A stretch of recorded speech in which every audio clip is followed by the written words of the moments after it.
session. It was jam-packed with a lot of lifters of all ages. We had one master lifter of 84 years young That's competing, and we had a crazy. few youth lifters around ages, I think, 11, 10 That's in that so range. crazy. So it's so nice and exciting to see just the entire diversity that powerlifting brings here. So we're excited to see what this primetime session brings us. Absolutely.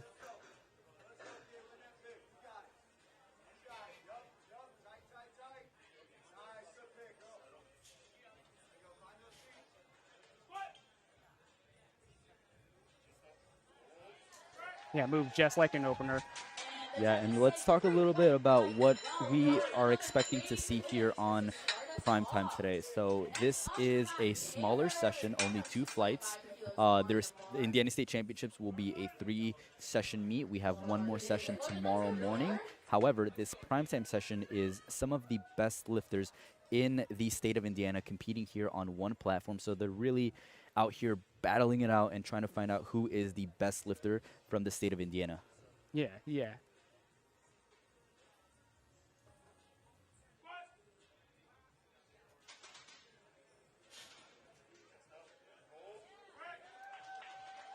Yeah, should see some very exciting PRs and very heavy lifts throughout this entire session. So looking forward to it. Yeah, I think one of the exciting things is a lot of these lifters have spent months trying to prep for this competition, but not only that, this is a stepping stone for Raw Nationals and a lot of the national championships that are coming up next. So we have lifters that are trying to qualify for Collegiate Nationals in April, Raw Nationals in June, and just any of the other divisions they're qualifying for Nationals. So it's exciting to see them kind of building that momentum into stepping onto bigger stages beyond prime time.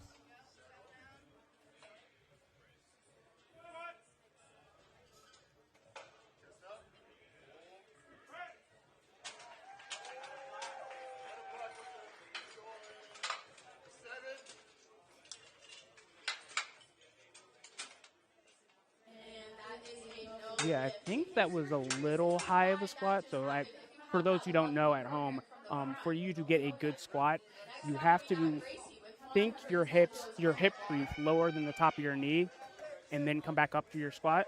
If you sink it a little bit above the knee, or in my case, sometimes very high above the knee, then they will give you red lights for that, and your lift will not count. Yeah, you're absolutely right. So, as the rulebook says, the hip crease has to go below the top surface of the knee. We saw here with Gracie, she buried that squat. Yeah, So that was absolutely. 3 white lights, a good lift. And so the referees rewarded her with a good lift. And although not all lifts need to be as deep as that one, the referees just want to see that hip crease go below the top surface of the knee. That's the main thing for the squat. And on top of that, there's also 2 commands in the squat. So if you look to the right-hand side of your screen and you see our chief referee, he will have his hand raised, and as the lifter unracks the squat, walks it out, they will wait.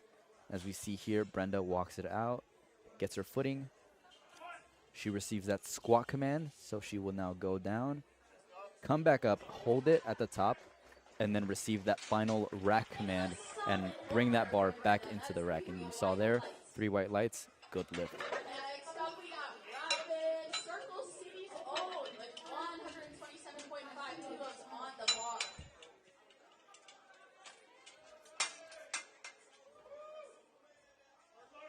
Bar is loaded. Let's go, Robin.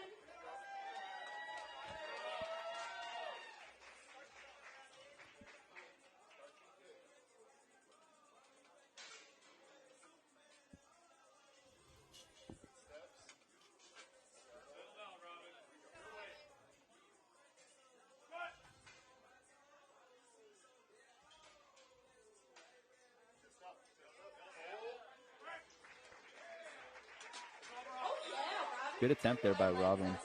And a really cool looking singlet too. Yeah.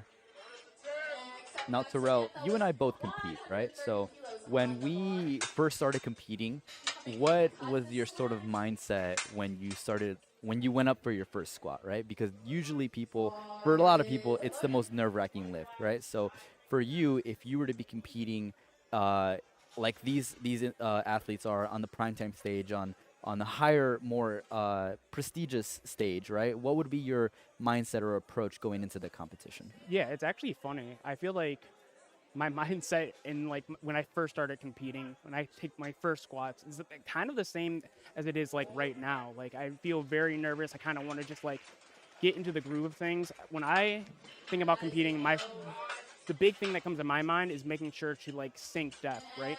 So like the idea is that you want to make sure that your depth is undeniable on that first attempt so that refs aren't like keen to you squatting high and aren't really looking for that in the next couple of attempts after that. So I feel like that's like the big thing I tell myself and tell other people is like make sure that depth, at least on the first one, is very much undeniable so that you can easily get into your second and your third from there. Yeah, you're spot on, right? Because it's all about building momentum. When you think about that first squat, all you really want to do is get it on the board. Ella here takes 140 down, 308 pounds. She gets 3 white lights. So there is a really good example of just getting it on the board, a really good, easy opening attempt. Something, again, you know you can hit, right? You don't want to open too heavy because then you run into problems and so far everyone's been executing very well. But yeah, like you said, it's all about getting that first one on the board, sinking it, and then going from there, right? Absolutely.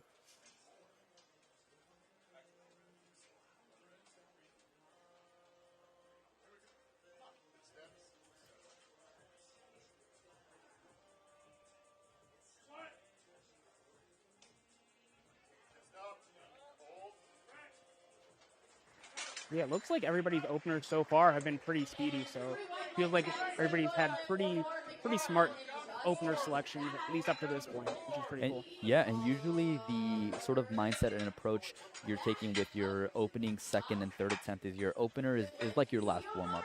Your last warm-up on the platform, something you know you can hit. And then based off of how your opener moves, you go up to your second attempt, something that is not quite your max, but is getting quite close to there. Something where you can appropriately gauge what your max might be for the day.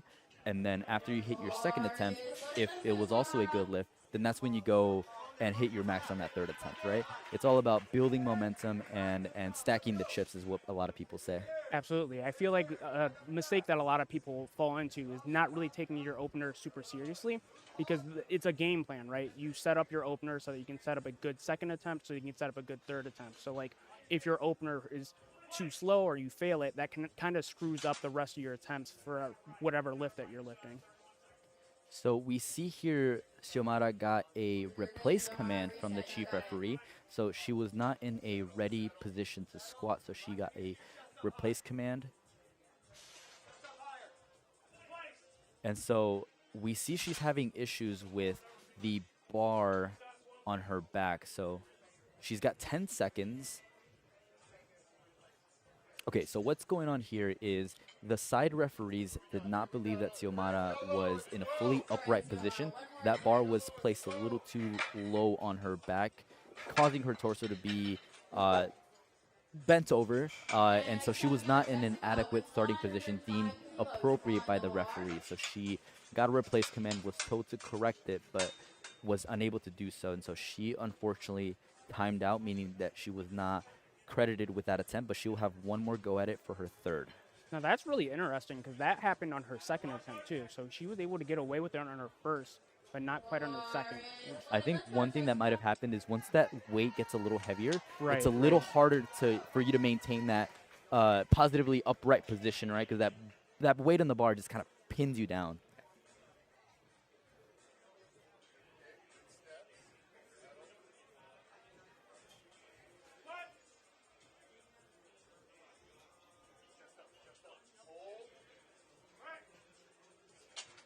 Yeah, let's see what the judges say on this one. I believe in her second, or in her first, she failed this because of the depth.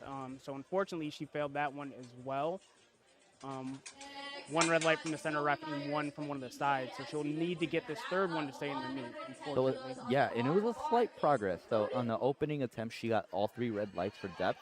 She did get 1 white light on her second, but unfortunately in powerlifting, it's a majority rule. So you need at least 2 white lights in order for the lift to be successful. So hopefully she can get at least 2, ideally 3 white lights on her third.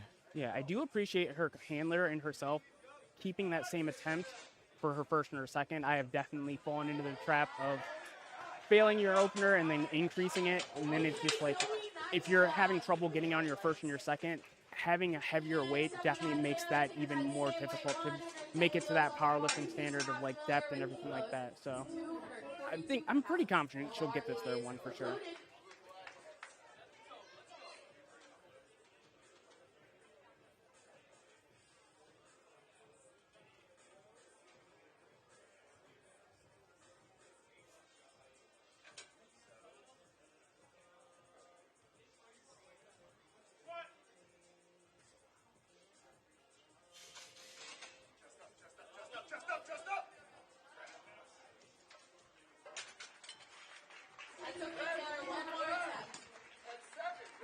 Looks like she tipped a little bit too far forward there, just kind of lost balance, unfortunately.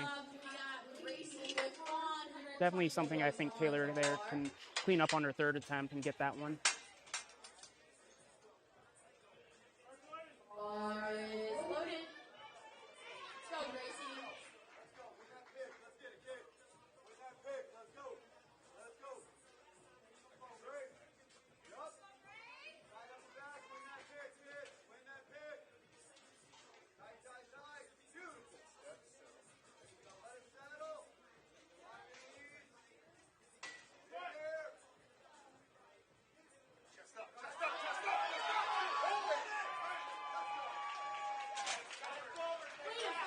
Pretty good second attempt choice there by Gracie.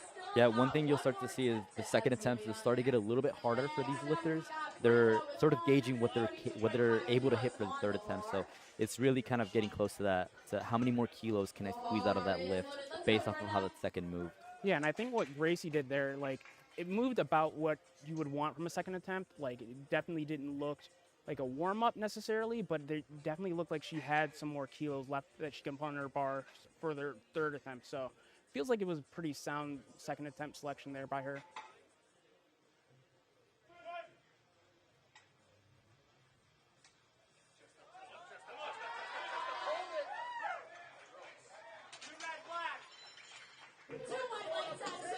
Two to one, good lift, gets a red light from the center referee off of depth, but nonetheless a good lift. And ladies and gentlemen, if you guys are wondering how we are looking at the stats and the leaderboards, feel free to go to liftingcast.com/meets and go ahead and scroll to USA Powerlifting Indiana State Championship. And you can click there and see exactly what we are seeing here on the LiftingCast.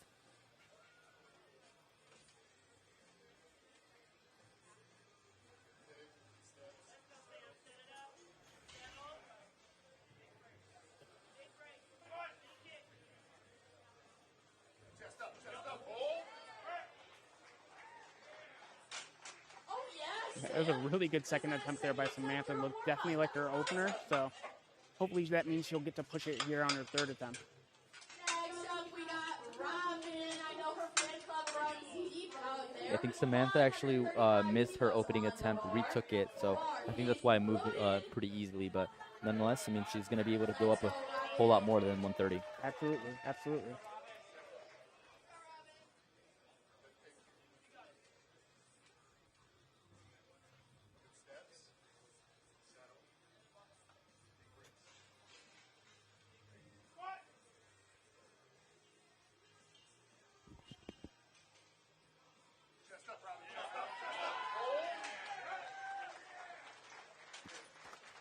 Yes! Pretty white lights. Nice job, Robin.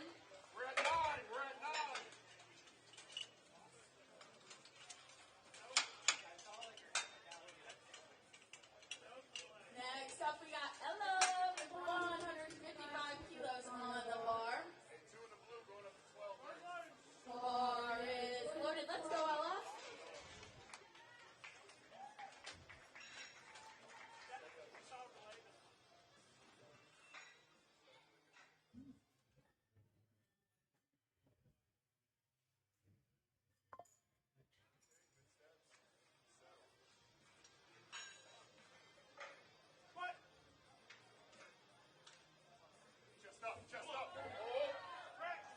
Really smooth second attempt there by Ella as well. Ella, that was Three white lights, yeah. three white lights. And she actually picked up in 15 kilos. She took a 15 kilo jump from 140 to 155. So that's a huge chunk added to her total. Yeah, it looks like she's definitely in PR range. If I remember correctly, her best squat was 155 kilos, so it feels like she can either match that or exceed it by a few kilos.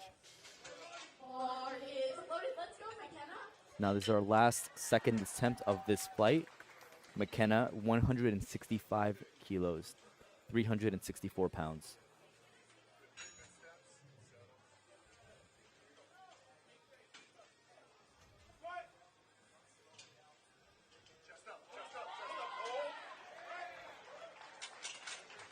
Oh yeah, pretty my legs. That's a good lift. Nice job. And just like that, we're back on to Now we're on the third attempt. our third attempt squats. In case you've never been to a So if Xiomara hits this, she needs to make that adjustment, right? So we saw that she got that replace command on the second attempt. Hopefully she can make that adjustment, and if she does, this will be a competition match PR for her. bar is loaded. Let's go, Xiomara. She was credited with her opening attempt, so she is on the board, but let's just hope she can pick up this additional 7.5 kilos. Yeah, I feel like this is definitely like more of the mental part of powerlifting. Being able to make these adjustments on the fly is very difficult. And I'm interested to see if she can do it here. So once again, she got that replace command from the chief referee, and they're saying that that bar is sitting a little too low on her back, and she needs to stand up a little bit more upright with it. She has time. She has a full 60 seconds to get that squat command.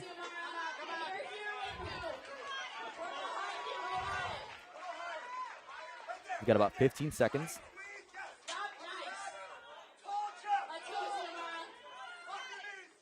She gets that squat command just in time.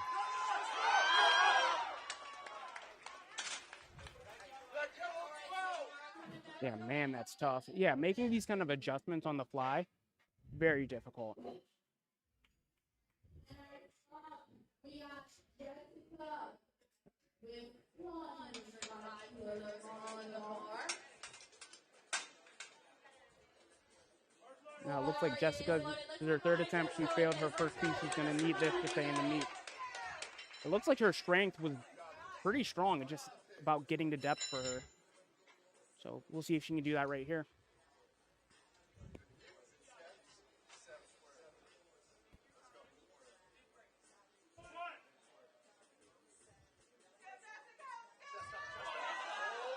Now that one looked deeper. I'm interested in what the judges say here.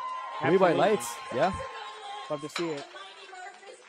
And you hate to see the fact that you have to essentially take your opener 3 times on the platform, but you gotta love the fact that you stay in the meet, right? Like you make those adjustments, you train hard, and you are successful in that third, and you can continue on and look forward into the bench rest now. Absolutely, and you can definitely at least make up some ground on bench and deadlift, so much better than bombing out. Very happy for Jessica there. Interesting decision here by Taylor and her coaching staff. 110 kilos was a no lift, still opted to go up 2.5 kilos. Let's see how that fares out for her here. Looks like a good call. Let's see what the refs say here. 3 white lights, it's a good lift. Yeah, and that was plenty deep, so it looked like she probably even had a little bit more in the tank there, so good job there. Reminder, guys, this will be a personal record if she gets this. So Zoe's personal best coming into the competition, 112.5 kilos. She's looking to exceed that by 5 kilos.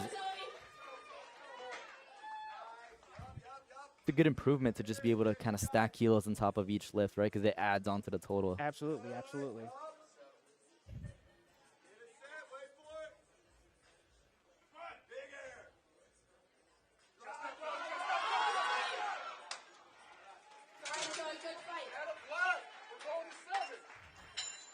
next up, we got Gracie with 122.5 kilos on the bar.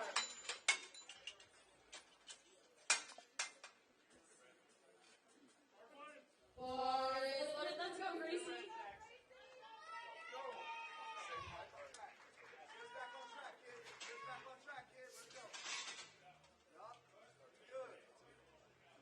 And like a 2.5 kilo jump here for Gracie on her third.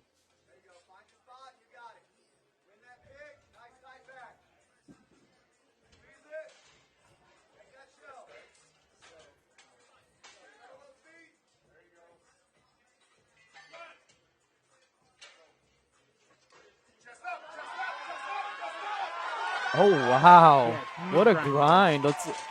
Wow, and what did the ref say? 3 white lights. Yeah. Take a look at that replay. Yeah, it looked like depth was not a question here at all. Just a matter of getting that back up, and she did. Yeah, Nice she to kind of see. sinks that. She has that dip down into depth, but wow, what a way to power through that lift. Absolutely.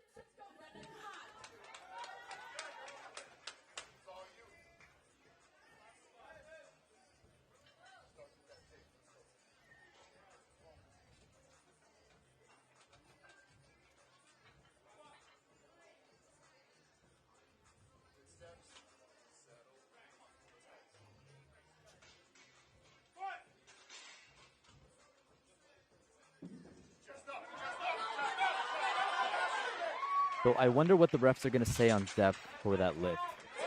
2 to 1. 1, Yeah, yeah. good lift. Absolutely. Next up, we got Rhonda Ryan back on the platform on Let's take a look at that. This is the side where she got a white light there. And yeah, that looked pretty good. Yeah, it moved just like a third attempt should. So previous best 135. She's attempting 140. 5 kilo PR attempt. Yeah, Kevin, you mentioned earlier about like adding just as many kilos as you can to each individual lift. I feel like people nowadays like really want bigger jumps and bigger PRs. I think it's much more important to just stack those smaller victories time after time. That's what ends up adding up to a bigger total overall. And it looks like Robin did just that here. Good Yeah, luck and to you're her. absolutely right. So people sometimes chase a little too soon, right? They try to build a total or try to add too much off of one lift, even if their training wasn't reflective off of that increase. So let's say your best attempt in training was 130, but you really want to go to 145, but your training didn't really reflect that. It's really about kind of calming that ego, being honest with yourself, and seeing what you truly have on the day, and that's really what's going to help build the total and make you the better powerlifter. Absolutely. The third attempt was like an opener there for Samantha. Yeah, and that's one thing we'll see a lot today with the temp selection is oftentimes in powerlifting, especially at the higher level, it really isn't about who the strongest lifter is that wins. It's who's the better powerlifter, who can execute, who can consistently make their lifts, because ultimately made lifts is what's going to help you get the better chance of winning, right? Because you can be very strong, but if you have poor attempt selection, poor execution, and you go 5 for 9, 4 for 9, whatever the case is, you're not going to have a good meet and you're not going to place well. Exactly.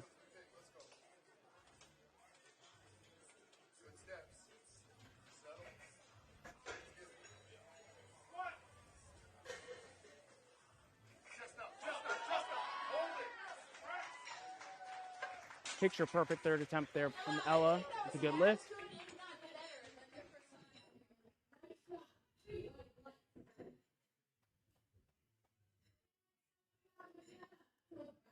Solid attempt there. Absolutely. It looked like she hit just what she needed to on depth, and then it moved very well. So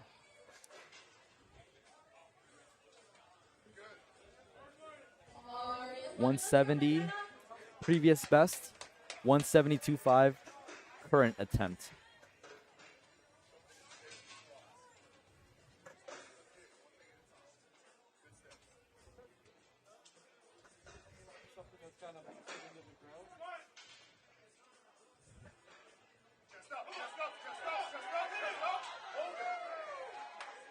really good grind there by McKenna. Yeah, what a way to power through that sticking point. If you guys notice, towards the top of the lift, she kind of got stuck there, but that's really where that sticking point, honestly, the mental side of powerlifting comes into play, right? Because you see that bar come to a stop there, almost, right? And then she just powers through that and finishes that lift. So good attempt there, and that puts us at the end of the women's sort of the flight. So just going over a little bit of the forecasted placings for the women's. This is just based off of the current openers on bench and deadlift and what the ladies have squat. So currently McKenna is leading the pack with Brenda on second and Robin, who lifted in the earlier session, in third. So a lot of these forecasted placings are to change, but this is your current forecasted for the women.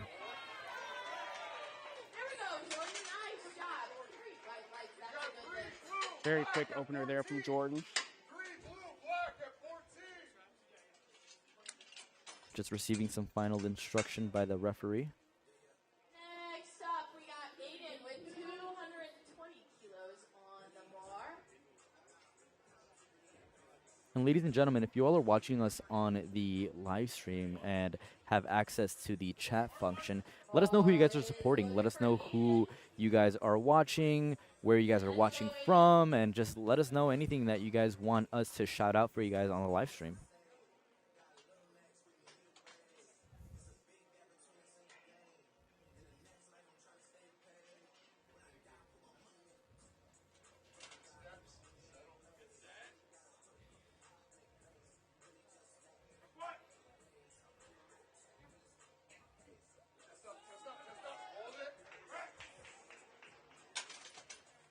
There we go, Aiden. Nice job. Looks like a pretty smooth opener there for Aiden. Next up, we got AJ with 222.5 kilos on the bar.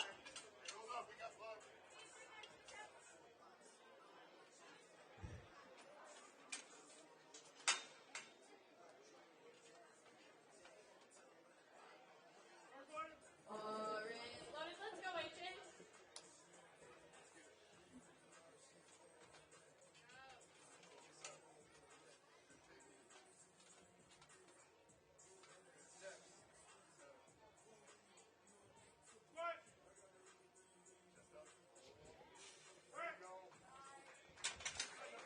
Another very fast opener there for AJ as well.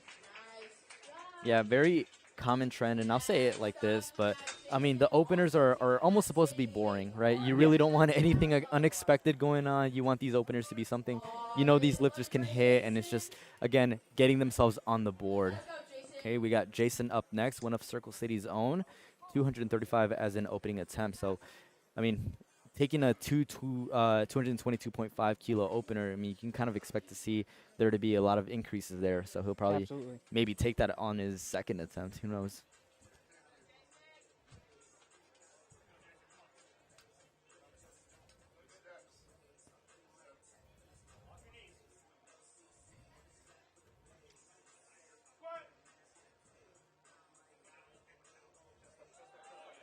Very easy.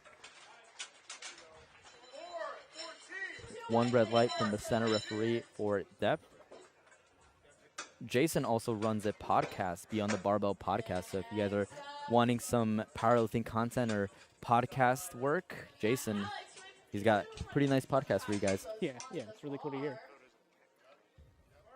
Loaded. Let's go, Alex. Alexander Walters, he's the Indiana State Chair out of South Bend, Indiana. Let's go, Alex.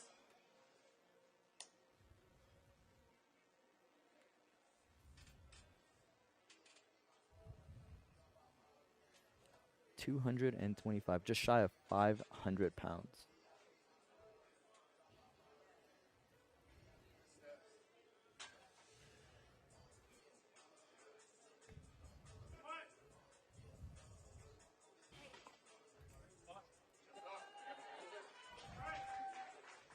Smooth opener there for Alexander as well. That's a good lift for Alex. Nice job. Way to get in the heat. Next up, we got Dion with 240 kilos on the bar. Bar is loaded.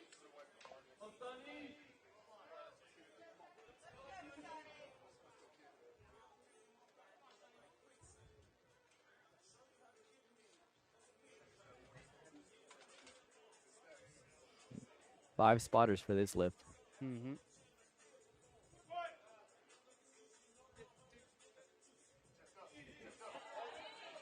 Very fast. Yeah, easy attempt there. Let's see what the refs say. Yeah, 3 white lights. 3 white lights. That's a good lift. Now, Kevin, you definitely know more about this than I would, but if I remember correctly, you only enlist 5 spotters when you cross that 500-pound mark on any lift, correct? Or well, not Yeah. any lift, but squats, I think. Yeah, and it really is.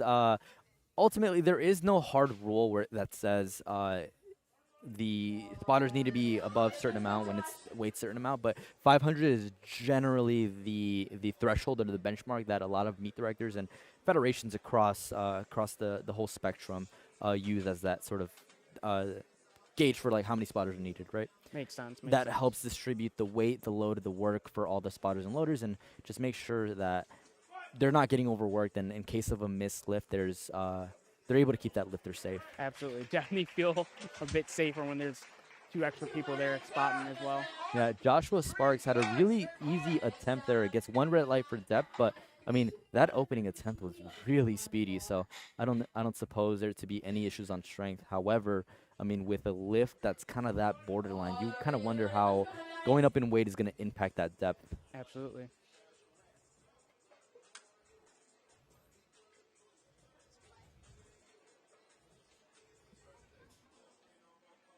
One of our lighter lifters, Matthias Cash, lifting with the big boys in the 75 kilo weight class, Yeah, opening with 551 pounds. Yeah, 250 kilos at 75 is nothing to laugh at. That is a pretty big Yeah, weight it's for pretty that easy weight squat. class. It's about 3 times the body weight as an opener. Absolutely, and he hits it good too, 2 to 1. We got Jeffrey with 272.5 kilos on the bar. So we are now officially crossing the 600-pound mark in Jeffrey, 272.5 kilos, 601. It's another one of those milestone numbers for people to hit. That 227.5, 501, and 272.5, the 601. Those are usually very big milestone lifts for lifters. So to be opening with that, it's kind of crazy. Yeah, and if I read that correctly, I believe it said that his personal best squat was 277.5 kilos. So it looks like if he hits this, and he did, Wow, yeah. it looks like he's primed to PR today as well. So Linked, I would have missed that. Next up, we got Corbin with Corbin up next, one of Circle City's own as well. 310 kilos is his max, starting us off with 295, so just 15 kilos shy of that. So expect to see a huge PR possibly from him. I mean, 15 kilos is some pretty, it's some not too big of a ground to cover. yeah.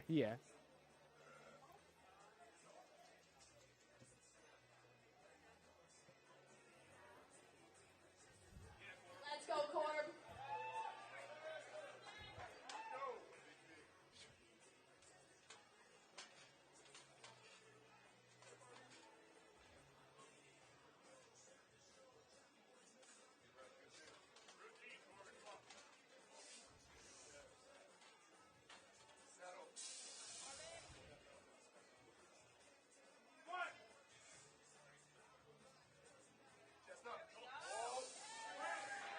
Very easy opening. Okay, Corbin, put some weight on the bar. 3 red lights, that's a good lift. Nice job.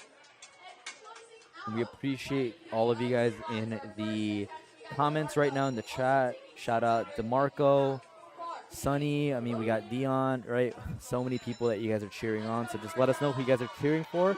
Right now, we got DeMarco Henry, 295 kilos, and weighing in at 98.8 kilos. He's squatting just about 3 times his body weight. So that's some serious weight there for an opening attempt. Yeah, absolutely.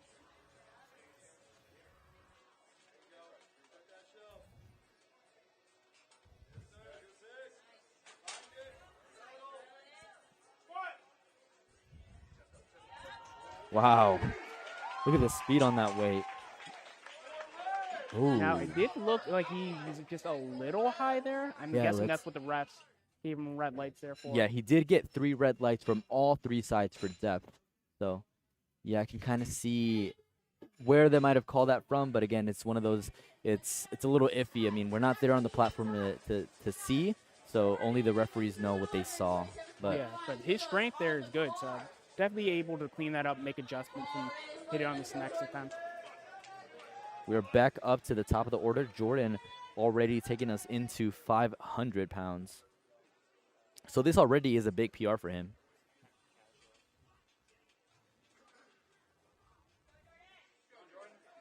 Let's go, Jordan.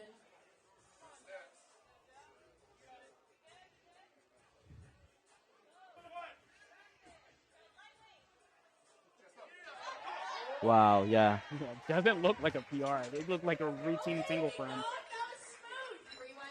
Yeah, good attempt there by Jordan. You can see the control he has, just getting down into the hole, right? Able to have that smooth recovery coming out. Yeah, I mean, that weight did not bully him at all. So very good managed attempt there by Jordan.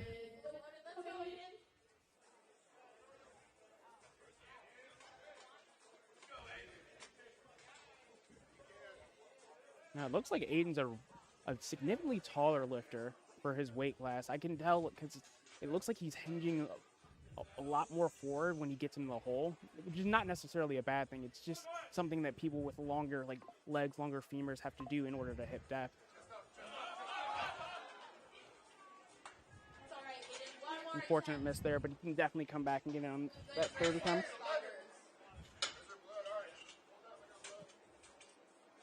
Yeah, though that was a 20-kilo jump, so pretty significant increase. I mean, that's not something you won't notice. So let's see if he can come back and hit that on this third. And that's the other thing about powerlifting. You can't go down in weight. So once you pick your weights, that's the weight you have to stick with. Mm-hmm. You can either stay there or go up. Stay there, go up. Yeah, exactly. This is where it's not just about how strong you are, but it's a numbers game, right? Mm-hmm. Choosing appropriate attempts and jumps to make sure you have enough in the tank, but also able to, I mean, right here, I mean, AJ makes easy work out of 240. So, like, a really well-selected attempt there. So he's got plenty of room to go up to his third. I mean, he's got options, and that's what you want with powerlifting. You want options. Next up, we got Alex with 242.5 kilos on the bar. Bar is loaded. Let's go, Alex. Here you go,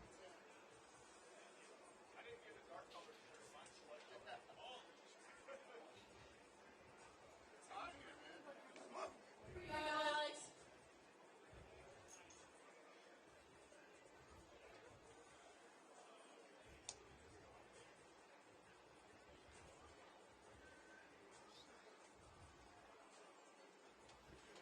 Your Indiana State Chair, Alex Walters.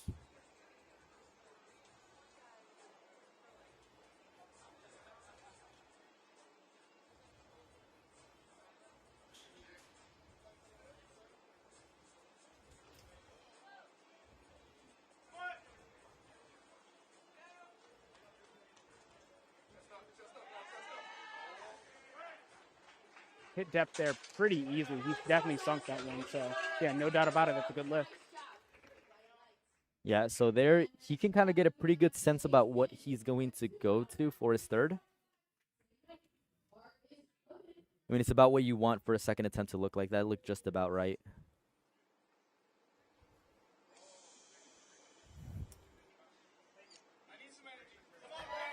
Jason getting the crowd hyped up here for his second attempt, 242.5 kilos, taking a 20-kilo jump. Yeah, another big jump here by Jason. Let's see what he does with it. His best, 235, already going 7.5 kilos over that.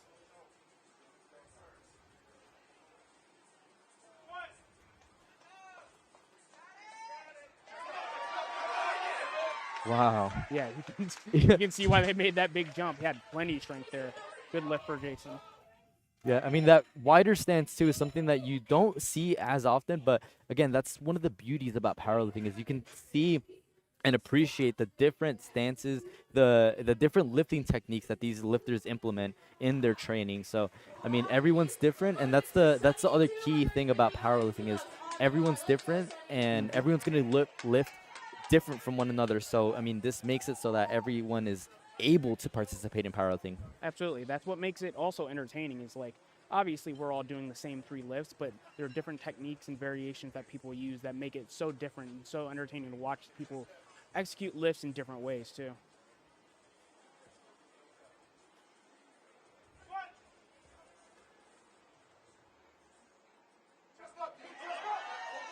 That looked a bit deeper by Dion. Let's see what the refs say.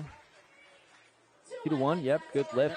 Looked like when he stalled a little bit coming out of the hole, but as soon as he got out of that, he popped it right back up. So definitely some more room in the tank for him there. Just shy of his all-time best, 262.5 is his best squat. Here he's attempting 260, 573 pounds. And that's the other thing, especially on a stage like Primetime, you get to see the level of experience these lifters bring onto the platform with how efficient they are in moving their bodies with the weight.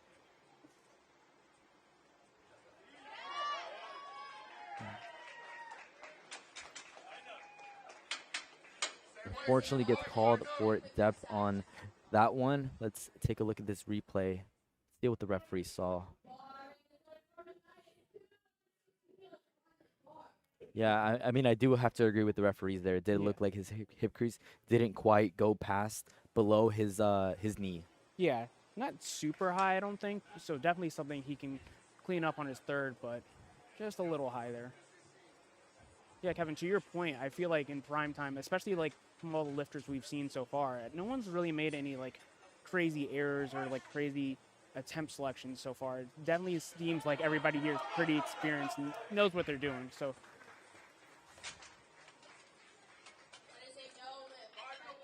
So no lip on depth there. I know Matthias was, he did have a pretty big cut coming into the competition.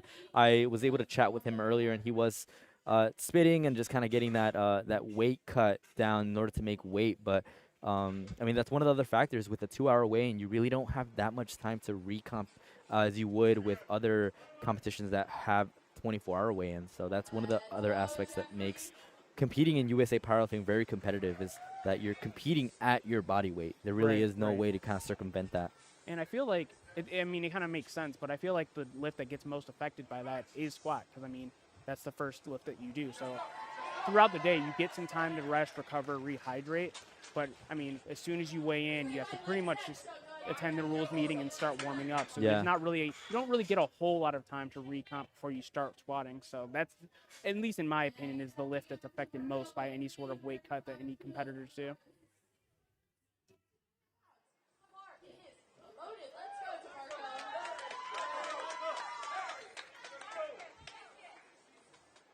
So even though he missed his opening attempt, he still went up 10 kilos to 305.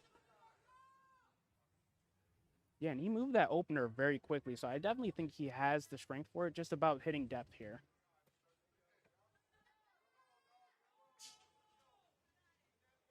Again, it's just making that adjustment, getting a little deeper. Not a strength issue, just got to get down there.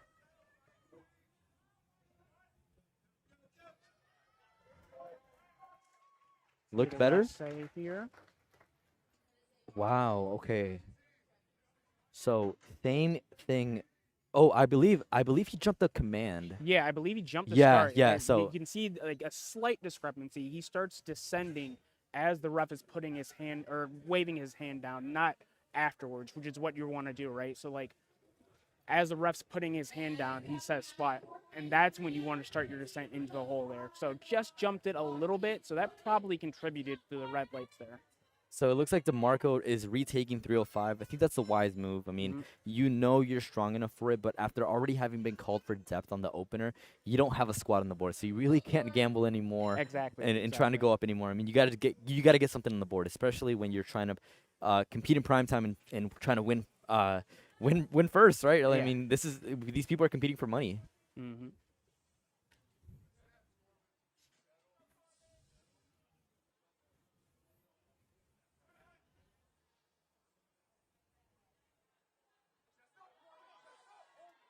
Now, if memory serves, 315 is Corbin's PR, and that did not look like a PR to me. And this is just under 700 pounds. And look how easy he makes. I mean, this is 394. Look at that. Absolutely. How easy. Yeah. I mean, wow. I mean, expect a big squat for him first third. But talking about big squats, we are moving along to our third attempts, and Jordan is looking to take 232.5 for a ride. 513 pounds.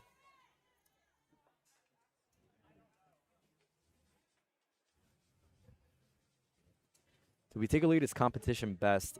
He has squatted 230 in competition and is now looking to best that by 2.5 kilos. Jordan has had incredible training, putting up in a massive 650 plus kilo total training in training. So he's looking to really kind of stack on his entire chips and and really build a huge total, kind of put it all together on this one platform.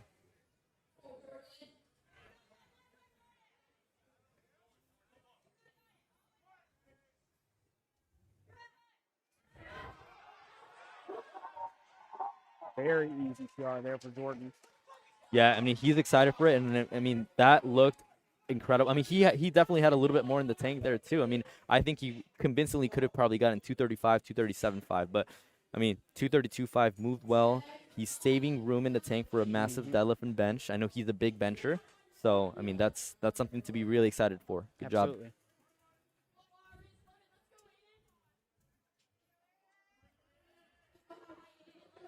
A retake here for Aiden, 240.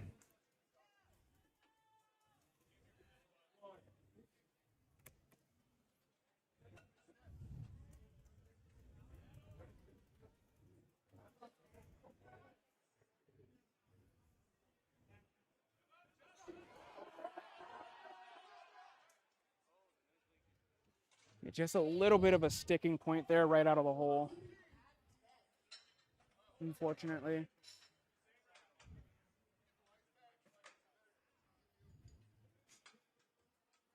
Alex Walters coming up next, your Indiana State chair. This is just 7.5 kilos under his all-time best, but I mean, he is trying to build a total. I mean, the PR totals don't come from single lift PRs. They really come from putting it all together, right? The consistency of hitting lifts. So, I mean, Alex Walters, I mean, he's trying to really set that stage here with 255.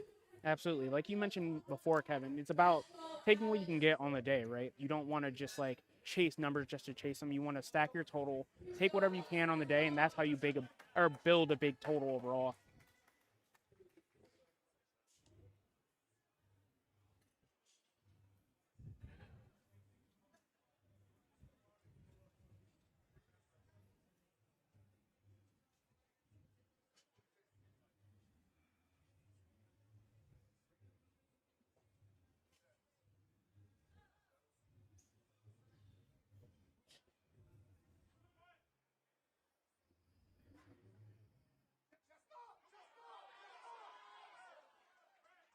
Yeah, it seemed like a very sound third attempt selection there from Alex.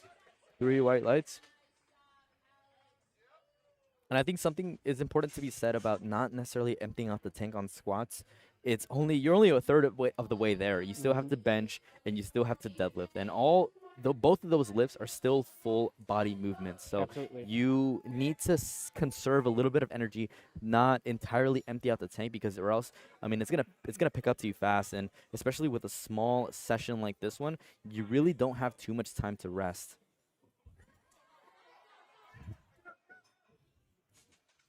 AJ just lost it a little bit getting out of the hole, but he still gets credited with 240 kilos.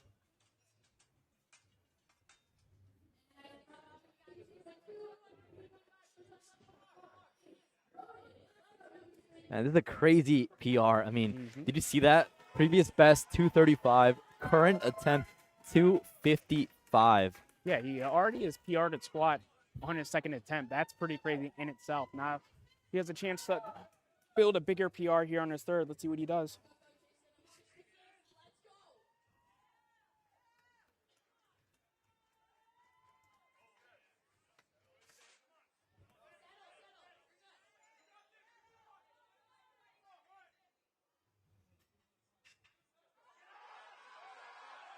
Oh my gosh, Jason, 255. Insane. Referees grind. say 2-1, a no lift.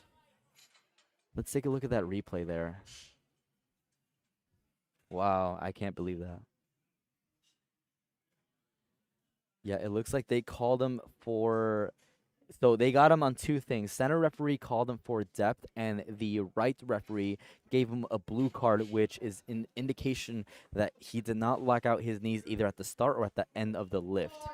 So very unfortunate to not be credited with that lift on those technicalities, but, I mean, call it a gym PR? Yeah, absolutely, absolutely. You can definitely come back and get that at a later meet. The fact that he was even still able to PR his squat in his second attempt is definitely something to be proud of. So...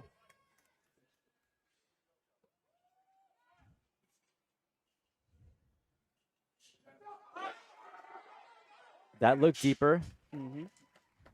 And he, yeah, again, 3 white lights. It's all about making that small adjustment. Tyus Cash, 260 kilos. Good lift. Yeah, 260 kilos at 75 kilos. That is very impressive.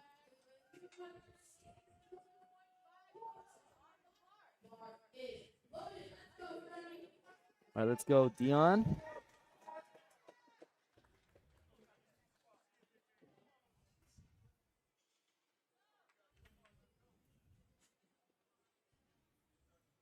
Dion, also known as Sunny.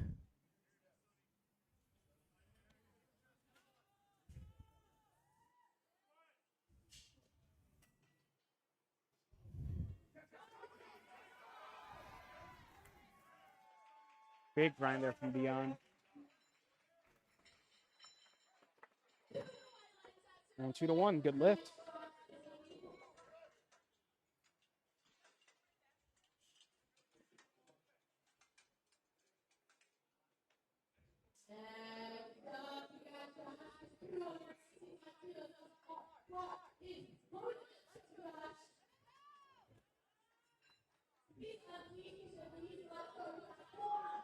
So missed 260, opted to go up 5 kilos to 265 in order to snag that PR.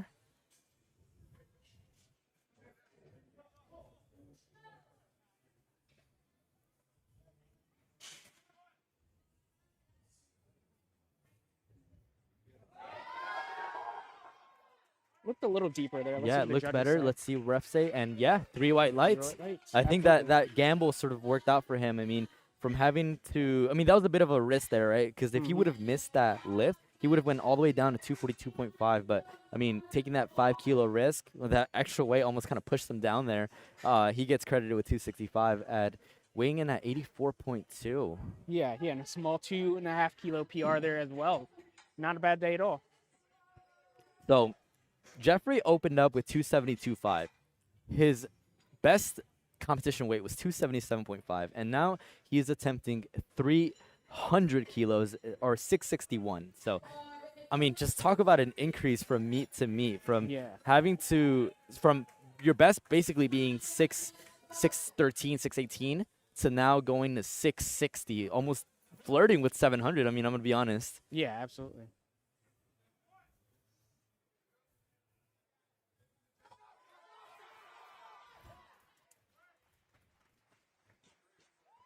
And refs say 3 white lights. So nonchalant with it. I mean, just so easy.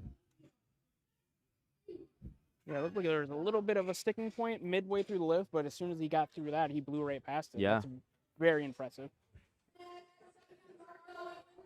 So we're down to 2 last squats. And if you're cheering for anybody, you got to cheer for DeMarco right now because he needs this lift in order to stay in the meet. So he was able to get depth on his second attempt of 305, just prematurely went down, jumped that squat command. So as long as he can keep that same depth and listen to our chief referee, Jim Battenfield, and get that squat command on time, he'll be in the green. Absolutely. I like him taking his time here too. Nice to be able to like focus. You're just very excited. All the adrenaline's pumping. He's able to focus and really focus in on hitting all these standards here for this lift.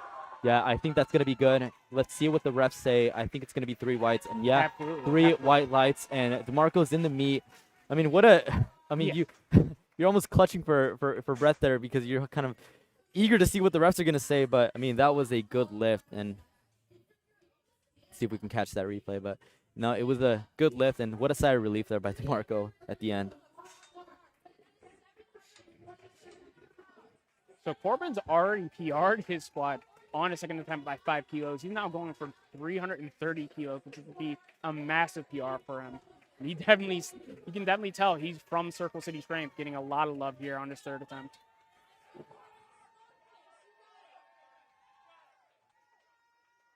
Taking his time adjusting that belt. And, yeah, I mean, we can just hear the crowd, the energy behind him. I mean, over 700 pounds this weight. Well, everybody in the crowd's on their feet watching them squat this. Let's see what happens.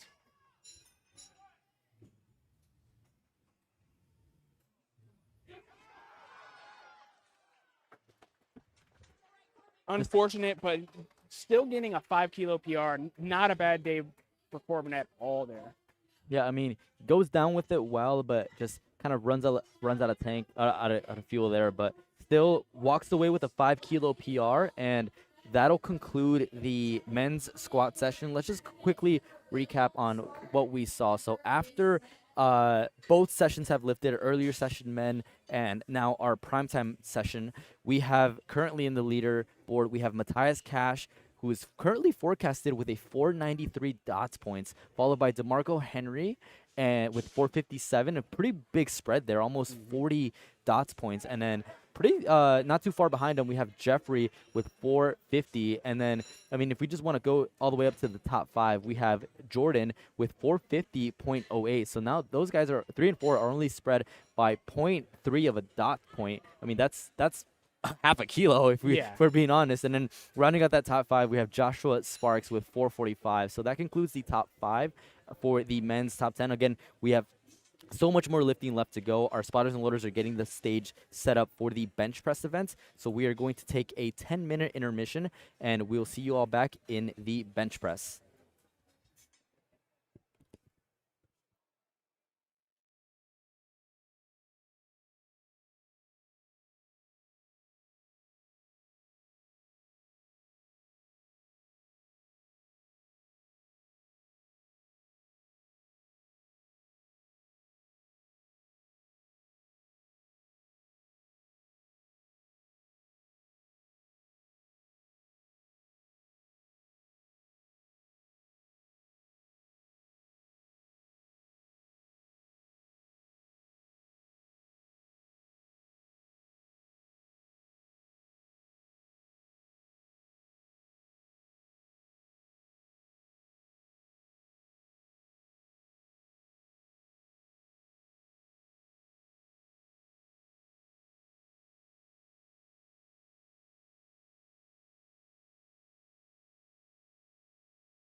All right, ladies and gentlemen, welcome back to the Indiana State Championship here hosted at Circle City Strength. We're getting started with the bench press portion of the primetime session. So first up, we had Taylor taking 47.5 kilos as her opening bench press. And yeah, I mean, as we get started, we'll just kind of continue talking about what we saw earlier in these squats and just kind of the layout of the competition. So what were some of the highlights or exciting things that you noticed in the squat? I keep stressing this, but I feel like everybody's attempt selection was very sound, very smart. I feel like people weren't really pushing too hard for too big of numbers, and I feel like everybody's technique was pretty good. Like everybody was adhering to the standards of the lifts really well. Like you said before, this is a primetime event, so it's a lot more experienced lifters here, and you can definitely tell that with how people are adhering to the standards. Attempt selection is very smart, and it definitely makes for a more entertaining meet, at least in my opinion as well. So that's the big takeaway that I had personally. Yeah, I think that experience of some of these lifters knowing that they had to qualify in order to come into this stage, the state championship could be your first meet, but it can't be your first time competing if you're competing in prime time. So these lifters have done at least one meet before, so they have that experience coming into the platform, so they know a little bit more about wise attempt selection and understanding a little bit more about their bodies and what they're capable of hitting.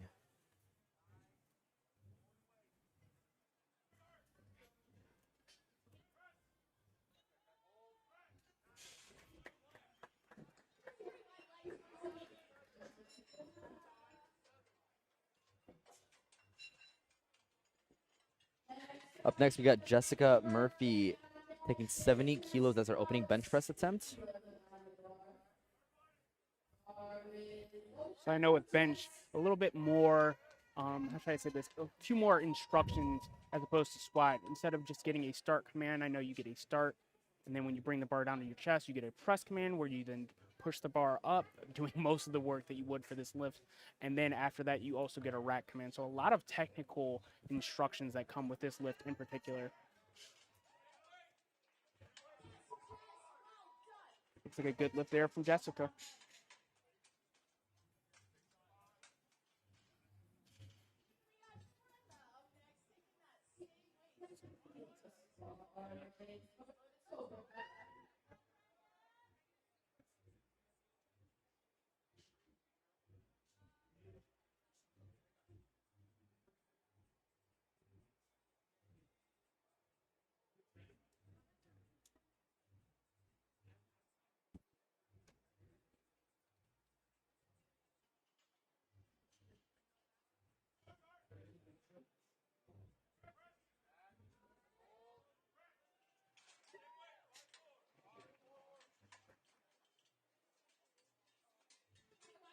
I know with bench too, that like a big part of bench is really like the setup. It definitely looks like, how should I say this, one of the lower effort lifts out of the three, but there's a lot of effort that actually go into setting up prior to even unracking the bar from the hooks. I feel like a lot of people don't really recognize that when they watch the event, but there's a lot of work that you have to put into like setting up, getting your lats set, pushing into the ground a little bit. Like you mentioned before, all three of these lifts are full body lifts. So like you do have a little bit of leg drive incorporated in bench too. So like that's a big part of whether you're able to hit benches, especially once you get into like the higher percentages and start pushing heavier weights as well. So that'll be definitely something that we keep an eye on as we start these first attempts here and go on to the rest of the attempts for both these flights and this bench session. Yeah, and one of the nice things about the bench press, right, and kind of what makes it so, I guess, unique is that there's so many different points of contact. So, like for instance, like you have all of your feet, your hands, your butt, upper back, even your head, right? All those can come into play when it comes to different bench setups and techniques. So, I mean, we're seeing a lot of variability in the bench press and ultimately a lot of discrepancies between one lift versus another. So, I mean, Samantha, we saw here, has a bit of a tighter grip, not so high of an arch, but I mean, it works out for her. She gets 3 white lights with her 75 kilo attempt. And again, these lifts just ensure everyone's getting on the board. Again, pretty boring, right? Nothing, you really shouldn't expect any grinders, anything too out of the ordinary here.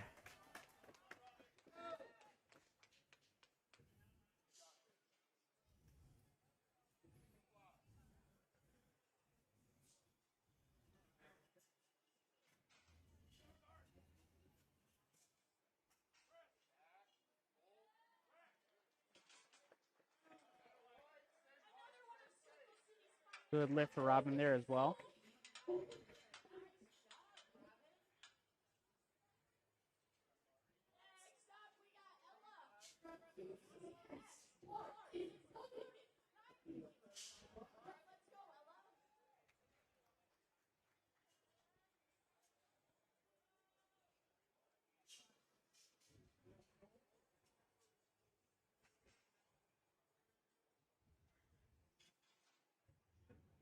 Yeah, and like you said earlier, Kevin, there are discrepancies in bench. You can see here with Ella, her grip is a bit more wide, so she's incorporating more of her shoulders there, rather than like lifters beforehand who have had more of like a closer, tighter grip, and they focus more on their triceps to lock out the lift. So definitely, like you said, more different techniques that like make the lift look different, even though they're all bench pressing. So it's not really that different to many people, or at least a casual viewer, but you can definitely see different discrepancies and variations that make the lift different for various different lifters. Absolutely. And for those of you watching at home, McKenna Wilton is attempting 220 pounds. So for those of you watching at home, this is about the equivalent of 2 commercial gym plates. She's bench pressing for an opener.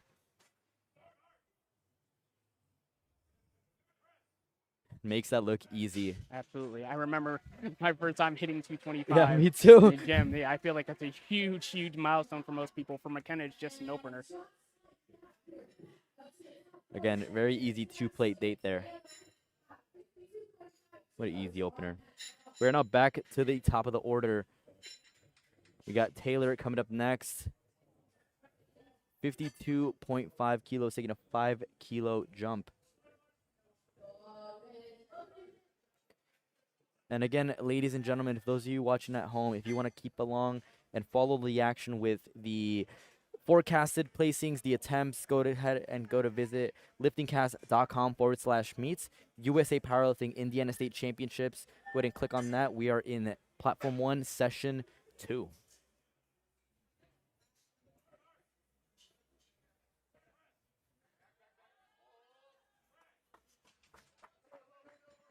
Good second attempt there by Taylor. It looks like she definitely has a few more kilos there to add on for her third attempt. Nice to see.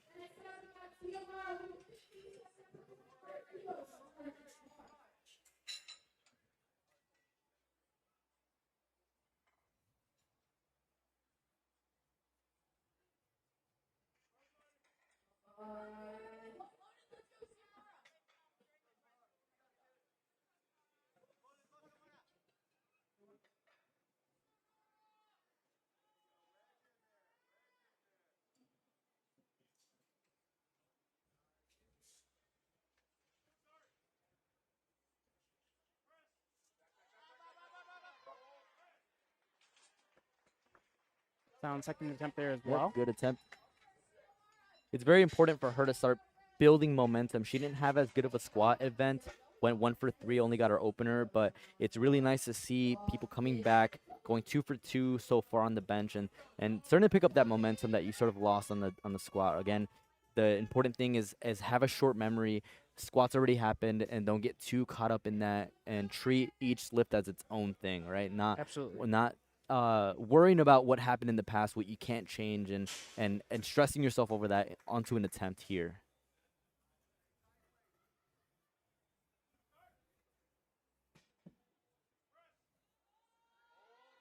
Very quick attempt there by Zoe. Yeah, Kevin, like you said, it's very important to be able to like kind of forget things that happened. If you had a bad squat day, you can still come out and bench well and deadlift well and still put together a very good total. Like I said, it's a part of that mental game, right? Like you have to be able to have like a short memory, like you mentioned, and kind of just focus on what you can do going forward. Yeah. And it looks like she's doing, or at least all the lifters so far look like they're doing just that. It looks like everybody's been hitting their bench attempts so far. So building up a nice subtotal going into deadlifts.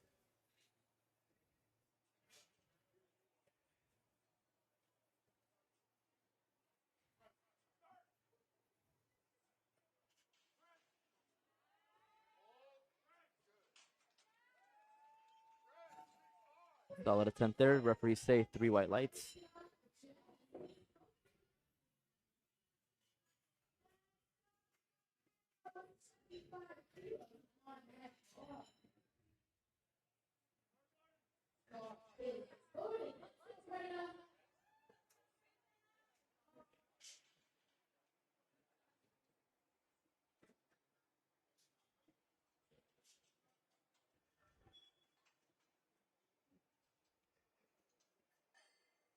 Taking her time setting up on the bench press.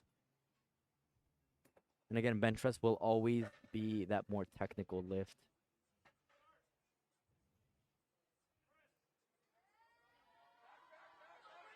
Wow, what a grind there. I mean, second attempt, so maybe has 2.5 kilos more in the tank, Right, but right. again, still a really good grind, gets 3 white lights. Wow, what a way to power through that sticking point. Mhm.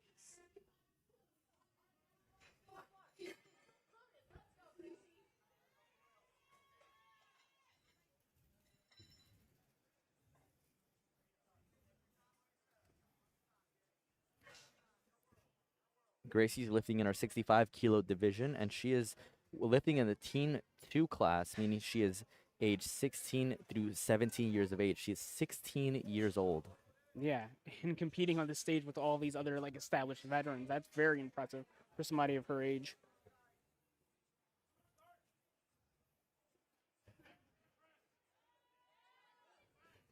Very easy second attempt there for Gracie.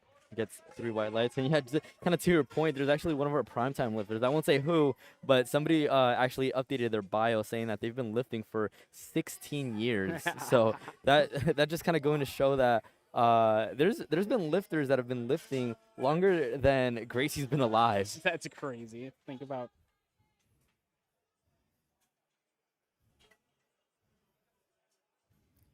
85 kilos now. Robin taking a 5-kilo jump.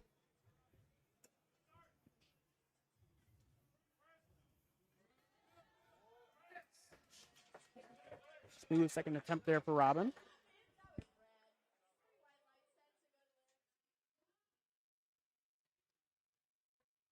And again, we wait for that bar to become motionless on the chest. Once that bar is motionless on the chest, they get that press command from our chief referee.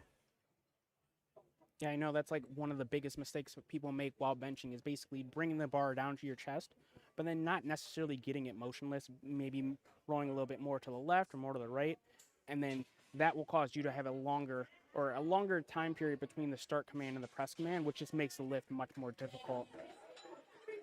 So it's very nice to see people being able to just get the bar down to their chest, keep it motionless immediately, and then getting a much quicker press command. It just makes the lift much easier and heightens your ability to actually make the attempt.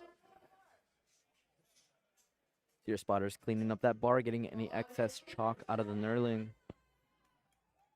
You want to make sure you have a good grip there. You don't want those fingers slipping, that hand slipping on the bar. Ella electing to only go up 2.5 kilos.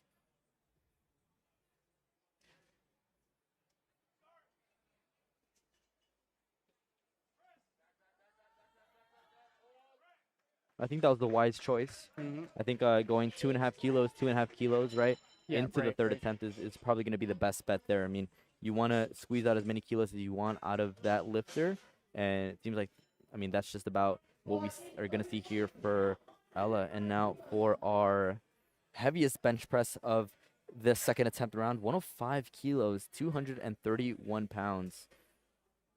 We see her personal best is 110.5, meaning she's got a chip on her shoulder with possible American record there, but we'll see how McCanna fares with 105.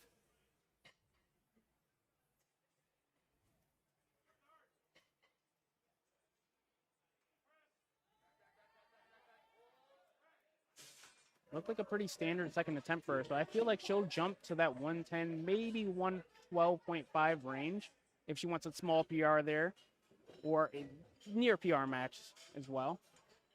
That'll take us to our third attempts here for bench for flight A, and we're going to start off with Taylor here with 55 kilos.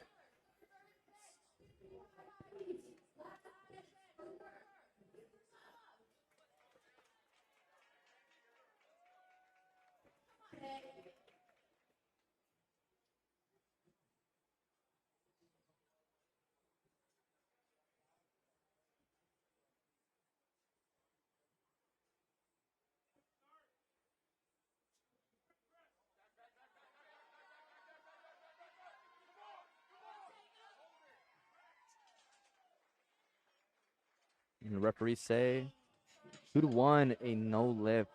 So they called her on, I believe it was downward motion on the bar.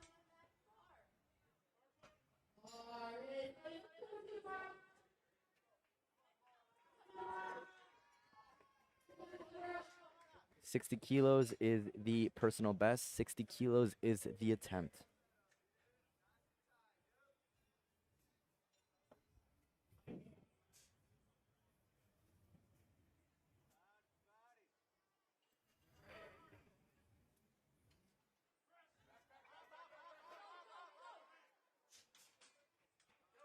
A little bit too much for her there, but she still walks away with 57.5. Yeah, it looked like she jumped a little bit before the start command. That might have thrown off her positioning and everything as well. Yeah, I think sometimes lifters might just want to get that bar up at whatever means necessary. So Yeah, I'm definitely guilty of doing that myself plenty of times. So I don't blame I personally almost bombed out of my second meet by trying to play the game and trying to time the commands. And Right. for those of you watching at home and want to get into powerlifting, it does not work in your favor. Trust me.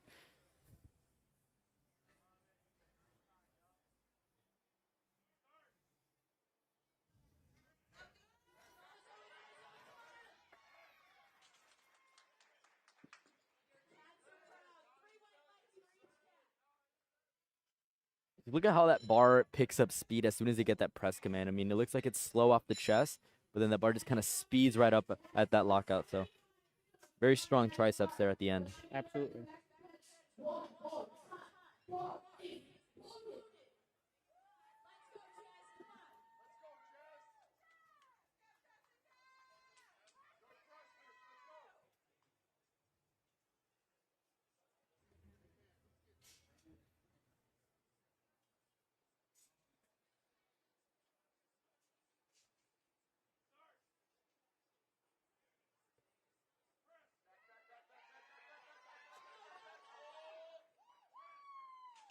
Moved like a third attempt should. Let's see what the judges say.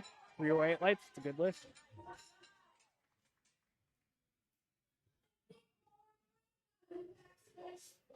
Yeah, moves basically like a third attempt Yeah, should. that's as much as you're gonna get out of a lifter for an attempt. Absolutely. Very smart selection or attempt selection there by Jessica.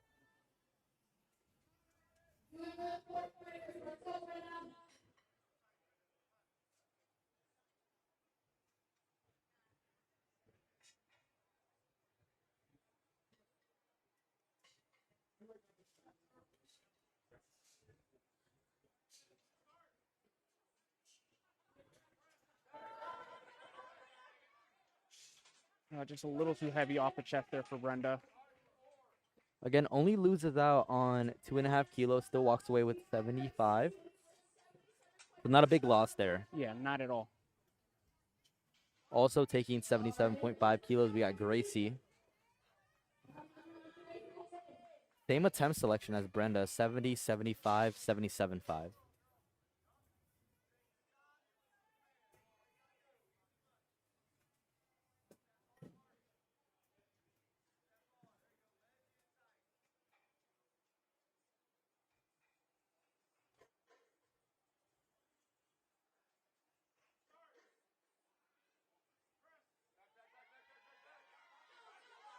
Wow, what a grind. Absolutely. What do the judges say? 3 white lights. Good lift for Gracie.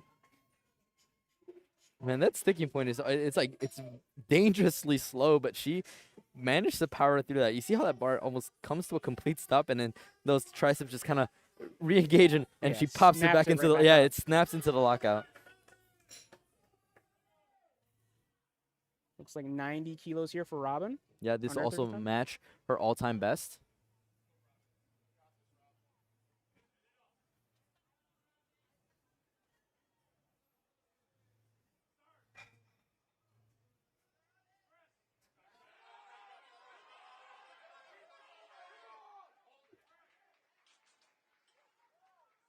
Very sound third attempt there for Robin as well.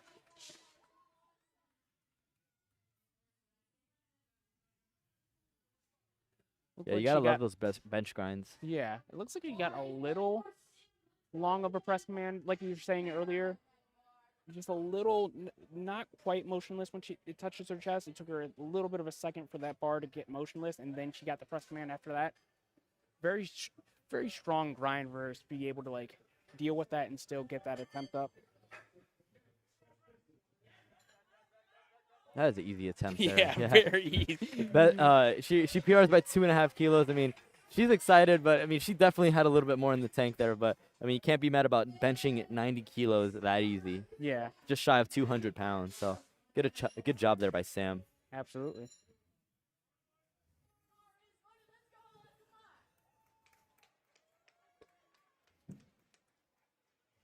Ella here with 95 kilos on the bar for her third attempt.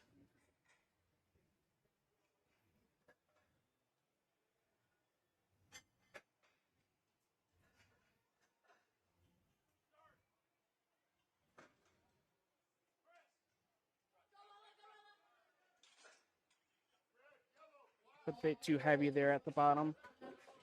Not too bad though, going 5 for 6 so far, setting yourself up for deadlifts.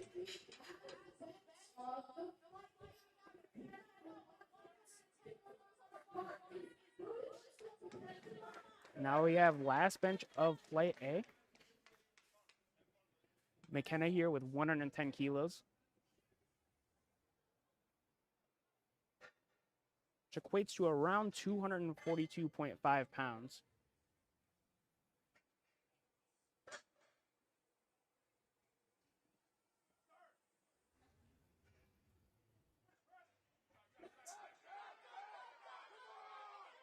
And it looked like that was really close, just a little too heavy at the top there. Yeah, again, the bar is able to come up off the chest, but just kind of stalls and loses that momentum. And once that bar loses momentum, it's really, really difficult to pick it back up. But you see how it started inching forward, but then it just kind of stopped, and she just ran out of gas. But still a good attempt there.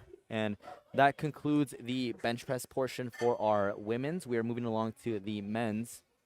And just as these men get underway with the openers on bench press, let's talk a little bit about what we just saw with the women and kind of how that switched up the forecasted placings. We actually saw that there's been a switch between first and second between Brenda and McKenna. So they're both neck and neck. If you look at the standings there on the forecasted placings, they're both separated by 0.01 That's of a dot point. I mean, crazy. that is crazy.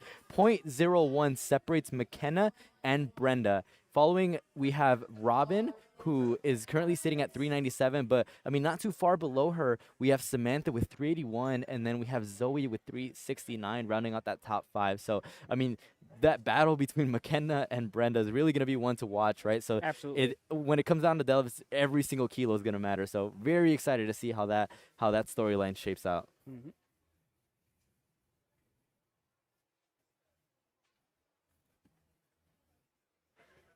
Continuing on here with flight B, first attempts on bench. We got Alex here with 130 kilos, just about 286 pounds here.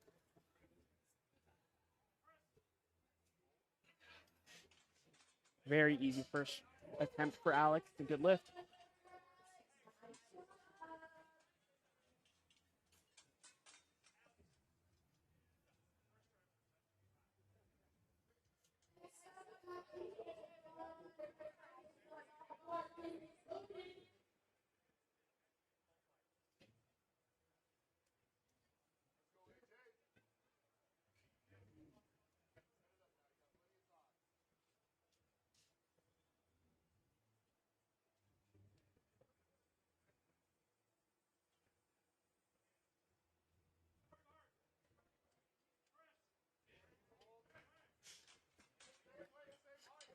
Good attempt for AJ there.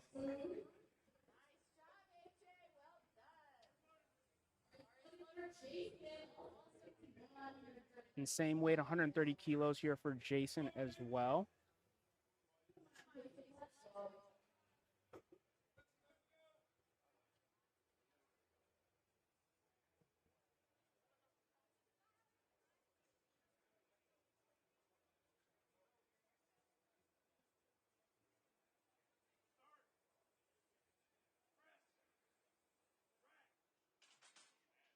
Yeah, very easy first attempt for everybody so far.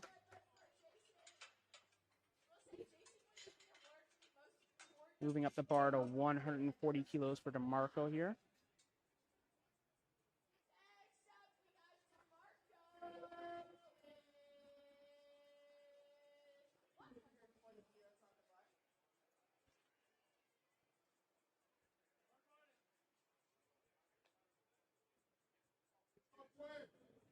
Marco had a bit of a rough go with squats, going 1 for 3 there. Definitely want to see if he's able to come back and make up some ground on bench and deadlift here. Definitely looks really strong on the day, though, so I absolutely believe he can make up some ground here.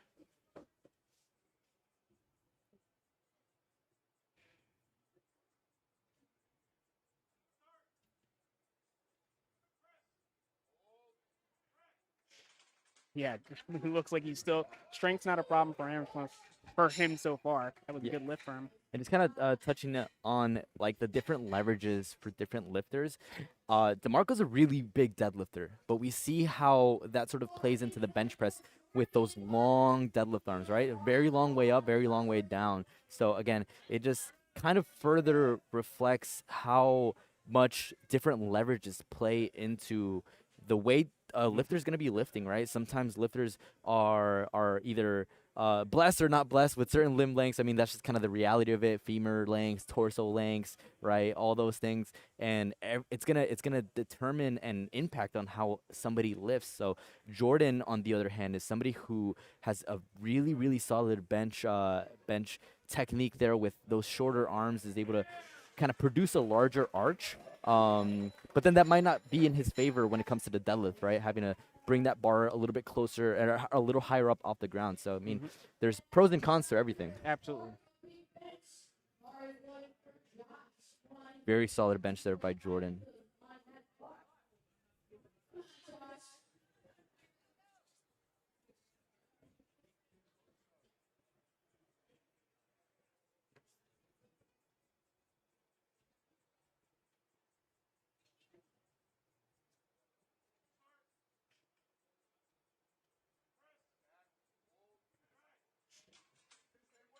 Easy opener there for Josh.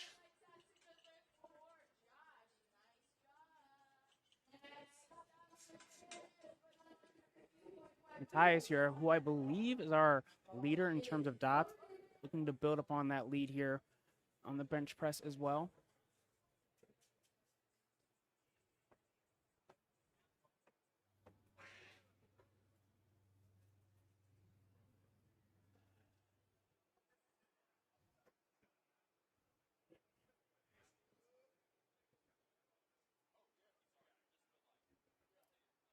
So you'll see that he's like motioning over to this person right here, something that we probably should have covered earlier. On bench press, you can have somebody come up and give you liftoffs for bench press. It's very helpful being able to have somebody kind of take those bigger weights off the hooks so that you can really just focus on like the bench press or the bench press itself rather than having to unhook the weight from the hooks. Just a lot less effort from that perspective, and it allows you to get a little bit tighter and like dial in your technique instead of having to worry about moving all over the place, getting the weight off the hooks, then pressing, then getting the weight back in the hooks. Absolutely, and it really comes down to personal preference. And another big thing that we we should have reiterated before, but one of the main focuses mentally as a lifter is you want to treat the competition day, meet day, just like you would any other training day. Absolutely. Right? You don't want to introduce new variables. You don't want to kind of throw yourself into new territory because the meet itself is already introducing a lot of unpredictability with the timing, the pacing. I mean, you're not resting on your own time, right? You're being called up, and you don't have that luxury of being able to decide a lot of things in the meat flow, as far as pacing wise. So you want to treat that environment with the handoff, with what you're consuming, the recomp, all those things,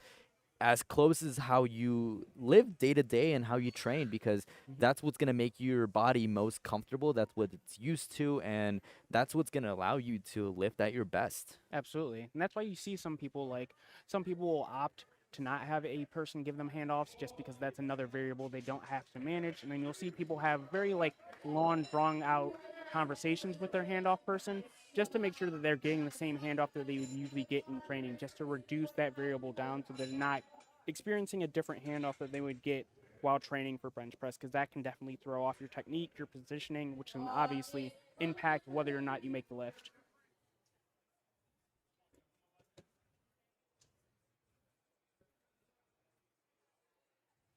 I believe Jeffrey here is our last lifter for our first attempts here for bench. 177.5 kilos, so just under 400 pounds here, 391 pounds for him. Moves very easy. You can definitely see that he's going to be shooting for over that 400-pound mark here. And typically with bigger guys, you kind of see them sink deeper into the chest, but that's not quite the case here. We see it with Jeffrey, like he kind of has that very light and soft touch in the chest, and then he is able to press it out, picking up some pretty good speed. So again, it goes back to lifting preferences and how he's used to training.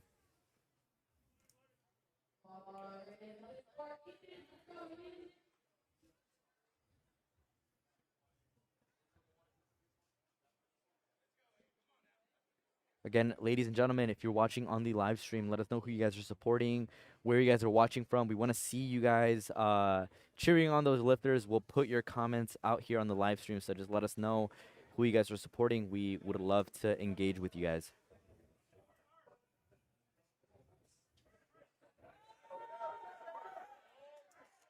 Good second attempt there for Aiden.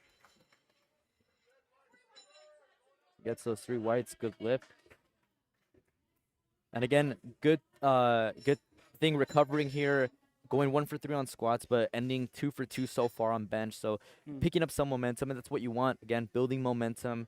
That way you can finish off that day very strong. Absolutely. Alex Walters up next, 7.5 kilo jump, 137.5, crossing over into the 300-pound mark, 303. Oh, we have somebody watching from Virginia.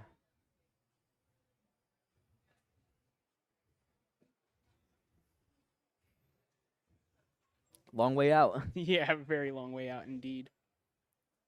We're happy to see you here tuning in to the Indiana State Championship Primetime.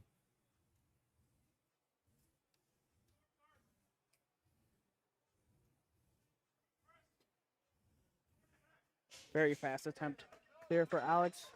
Definitely what you like to see for a second attempt. So expect him to push or add a few more kilos to the bar there for his third.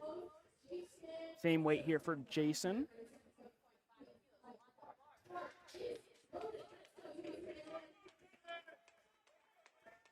Also taking 137.5, 303 pounds.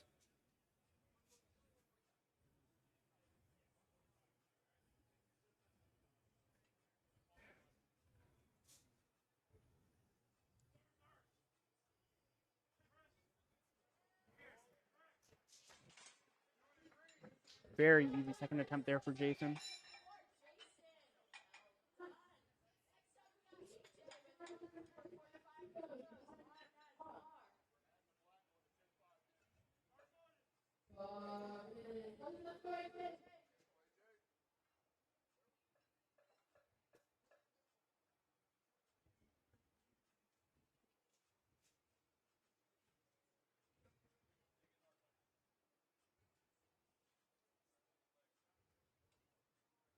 Yeah, like you can see with AJ there, he takes a lot of time like really driving his torso into the bench there to set up and really set his lats.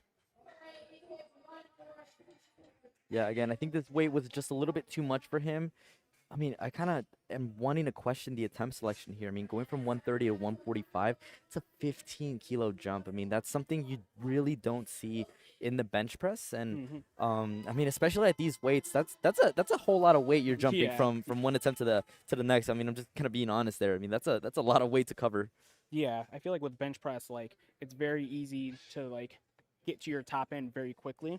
Yeah. So I feel like with most lifters, they take a very conservative approach in terms of just like increasing from first to second and second to third attempts. So I absolutely agree with you there. Yeah, in men's bench press events, you really see a more aggressive jump to be on the 10-kilo range, and anything above that's kind of getting into very, very steep jumps. So you're kind of wondering what the intention might have been there. But he has one more go at it.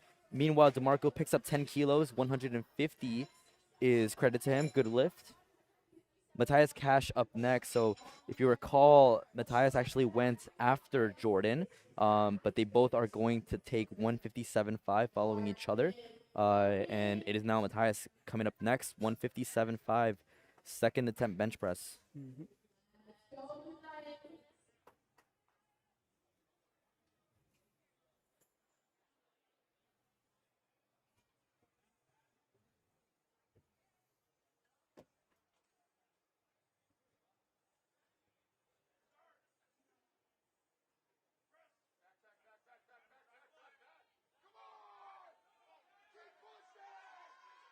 That's a crazy grind by Matt there. Just couldn't lock out that right side there.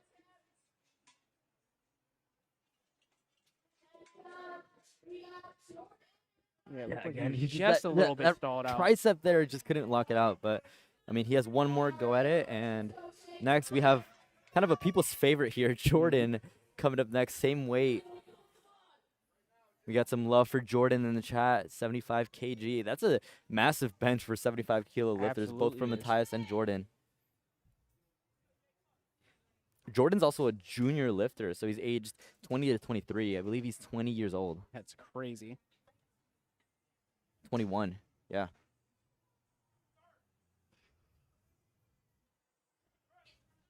Wow. Yeah. Wow. I'm gonna Making look. easy I want work to there. look at that again because that Jordan's kind of putting on a clinic right now. I mean, he's so far he's going 5 for 5, right? No missed attempts. Mhm. If I recall, he benched 160 in training as his heaviest weight. So, I mean, peaked very well in making 157.5 move like this. So I'm very excited to see what Jordan hits for his third. Yeah, it looks like he put in 162.5 for his third, so about what you would expect there. Yeah, yeah. Just trying to get that small PR and again build a total. That's what matters. Absolutely.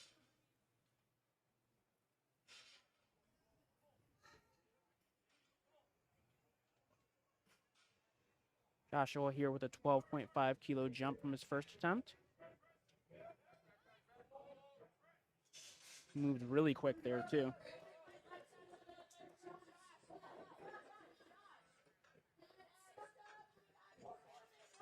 Fan favorite Corbin here with a 20 kilo jump from his first to his second attempt here.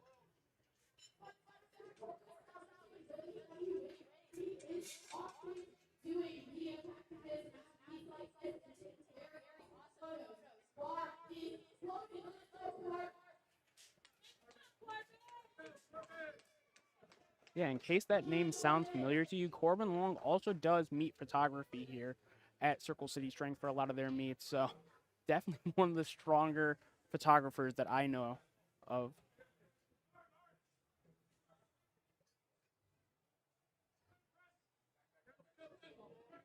Easy second attempt there for Corbin.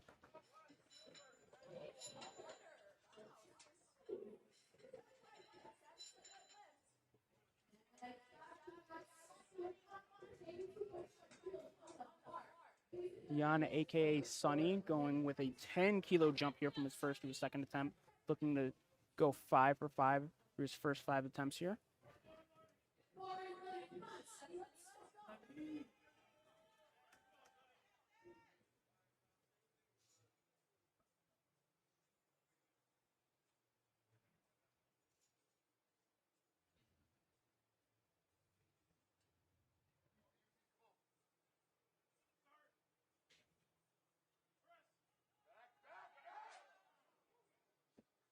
Oh wow. So Yeah, it looked like the bar may have rolled out of his hands there. yeah, again, I'm not sure if it's those forearms, right? Like that presses it out, and I'm not sure what might have happened there, but again, Yeah. good, really, really good catch there by the spotters. I mean, able to Absolutely. keep that lifter safe. But we'll see what he ends up doing on his first third attempt. He's still got one more lift left to go. Talking about big lifts, 185 for Jeffrey, 407 pounds as our last second attempt of the day for the bench press session of the men. And it looks like Dion zeroed out his third attempt bench press.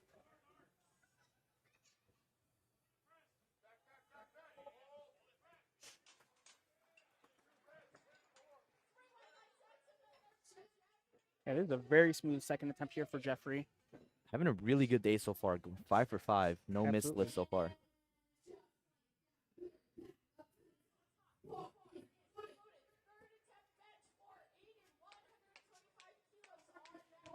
Aiden looking to pick up just an additional 2.5 kilos. Again, stacking the chips, adding to the total, building momentum. This is what we want here. 125 kilos, 275 pounds.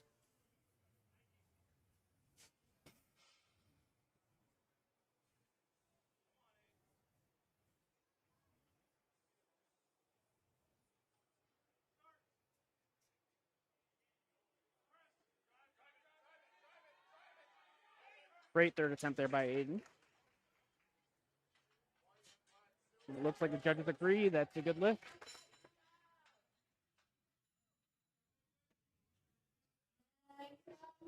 Again, a little shaky on the way up, but still locks it out and good attempt. Jason up next. Matched his PR in the second attempt. Went up an additional 5 kilos to 142.5. Again, for those of you watching at home, lifting at commercial gyms, this is the equivalent of 3 commercial gym plates, 315. Welcome to the 3-plate club, Jason.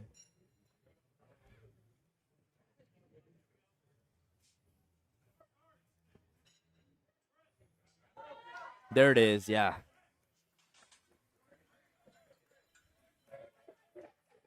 That's smooth. Yeah, a little absolutely. too smooth. Yeah, he has a very fast descent, a very fast ascent as well. Very smooth third attempt there by Jason.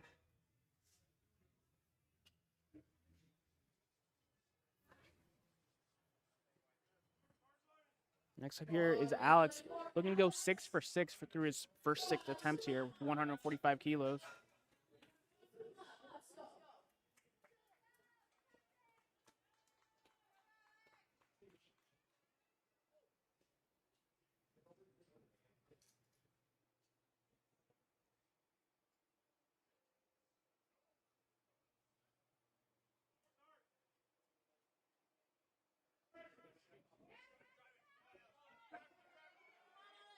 Just a little bit too difficult of a grind there, but not a bad day for Alex so far. 5 for 6 through his first 6 attempts. Very solid day for him so far. Next up, we have AJ taking that same weight at 145 kilos or 319 pounds.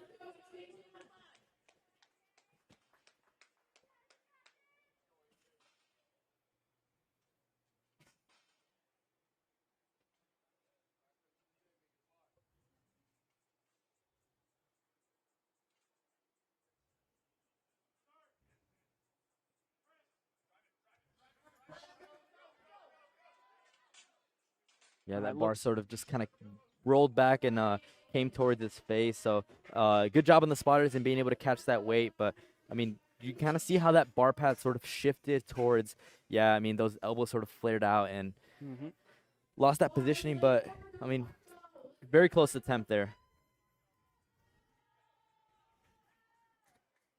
Next up here is DeMarco. Like we said before, had a little bit of a rough start with squats, but looking to go 3 for 3 here on bench, regaining that momentum going into deadlifts.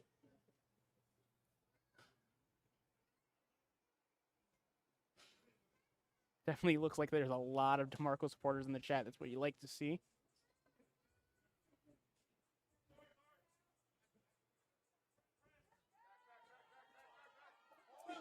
Picture perfect third attempt there by DeMarco.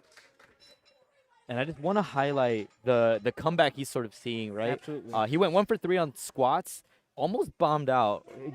Was saved by that last third attempt, the 305, after having missed his first and second attempt, but is picking up that momentum and almost flipping the script and going 3 for 3 on bench press. So talk about like a kind of going to full 180, right? From being at risk of bombing out to hitting PRs and smashing these lifts on the platform. So it's all about consistency and not how you start, but how you end. Yeah, definitely a lot of mental toughness there by DeMarco. Very impressive. And Mateus, he grinded out this second attempt, wasn't able to get it. Let's see if he can hit this here. Wow, Matthias, lock out those triceps. I think he got that. Yeah. I don't think that bar went down. And there it is. Very I want to. impressive. We gotta see that lift again because it almost looked like he kicked into that second gear. Right, Mhm. bar comes up, it stalls, and then he just He just keeps finds going. it in. I don't know where he found that energy, but he got that lift. And again, 3 white lights, so undeniably a good lift. Yeah, if I remember correctly, Mateus is our dots leader so far. So he's our leader for best lifter. And you can absolutely tell that strength is very much undeniable. Best lift into the competition, 160, hit 160 in training. He smashed 157 as his second attempt, so I expect this to move very well. Let's see it.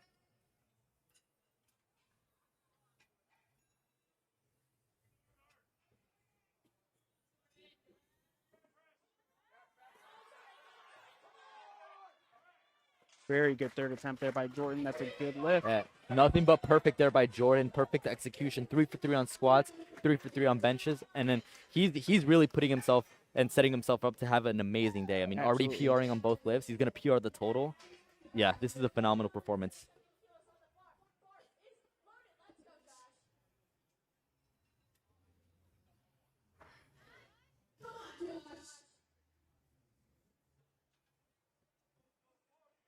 And like our last 3 attempts of bench for today, 170 kilos, 374 pounds here for Josh.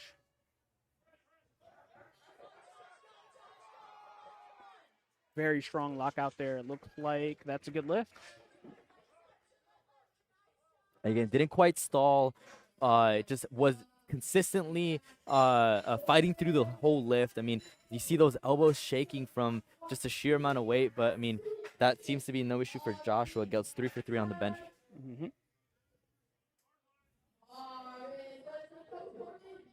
Gym fan favorite Corbin Long here with 182.5 kilos, 402 pounds on the bar here.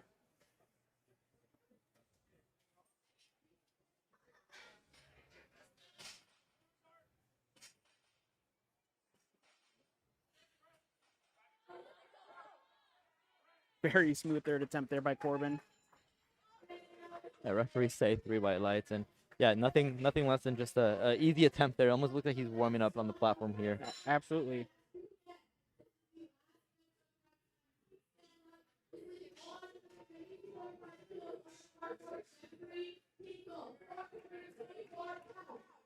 Now we're on to our last bench press attempt of the day. 192.5 kilos here for Jeffrey. 5 for 5 so far, so he has been setting himself up for a very good day here. Let's see if he can make it into 6 for 6 going into deadlifts.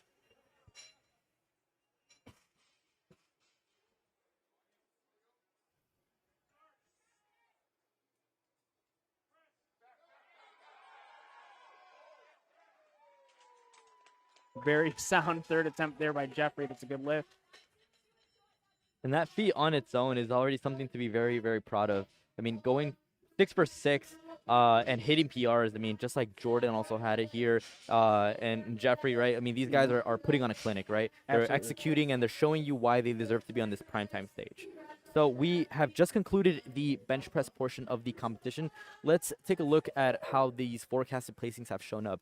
As we see here, it doesn't look like any of the placings have switched, but we do see an updated forecasted dots points. We do see that Matthias is inching closer to that 500 dots mark. He's at 497.58, and we have a pretty close battle all the way up to 5th place. We have DeMarco with 467, Jeffrey with 459, and then again Jordan with 459.12. So again, separated by only 0.15 of a dot point. So 3 and 4. I mean, 3rd place is up for the taking, and not too far below him, we have Joshua with 457.08. So I mean, those 3 guys separated by only 2 dots points. So that's something that is really going to shake up the placings once we actually get into the deadlifts, and these guys are going to be jockeying for position and seeing what they're capable of hitting. So I'm very excited to see that. Yeah, they definitely can have some nice head-to-heads, very close head-to-heads going into deadlifts here, so that will be very exciting to see. So as we see, our spotters and loaders are setting up the platform for the deadlift event. We are going to take a 10-minute intermission and see you all in 10 minutes.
Ladies and gentlemen, welcome back. Welcome back to the USA Powerlifting Indiana State Championship 2026 here hosted at Circle City Strength. This is the primetime session. So we have two flights, one flight of our women lifters, one flight men lifters, and we are getting kick-started with the deadlift portion of the event. I mean, this is the final lift of the entire meet. This is what these athletes have been training for the past few months. I mean, it really comes down to this. So up next, right here, we have Xiomara Salinas, 95 kilos as her opening deadlift attempt.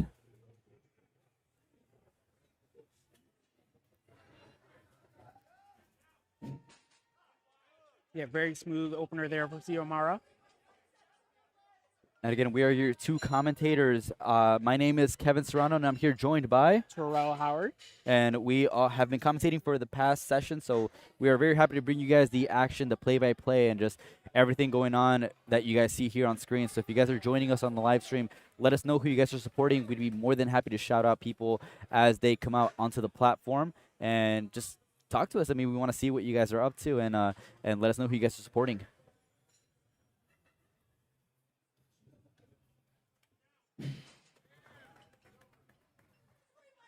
Very easy first attempt there for Taylor as well.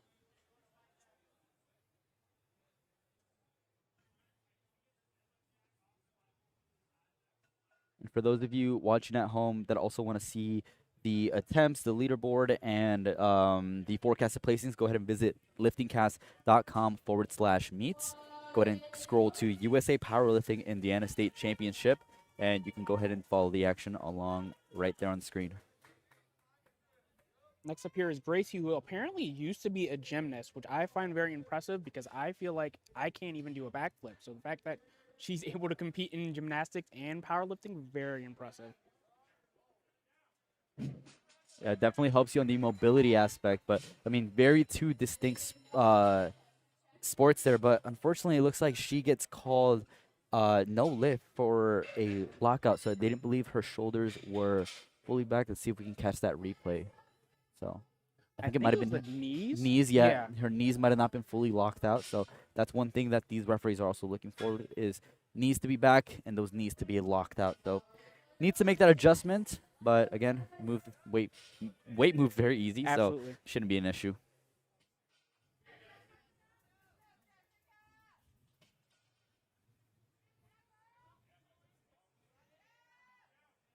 Slow on the ascend getting up, but seems to be no issue for Jessica. 3 white lights.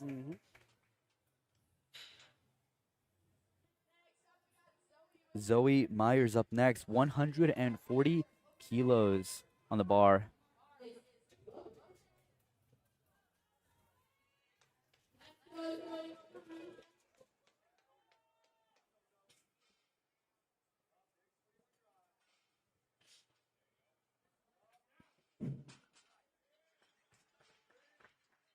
Easy attempt there. 3 white lights.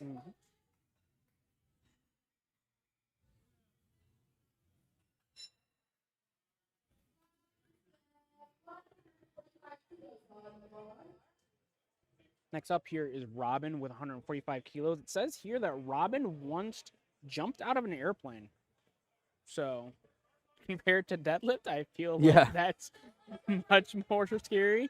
That's very cool. I mean, not many powerlifters can say that, right? Like, yeah. You can fly and you can also lift heavy weight. Yeah. A woman of very many talents. It looked like it stuck a little bit off the ground there. Yeah, I wonder whether there was any downward motion there, but again, yeah, our referees, our chief referee caught that. I don't quite think there was downward motion. It just kind of looked like the bar stalled, but again, two white lights is all you need. Yeah. Good looked lift. like a pause of anything, which is honestly kind of more impressive. Yeah. Obviously, not ideally what you want on meet day, but the fact that she was able to pause that very strong lift out of her, so she can definitely put more kilos on the bar there.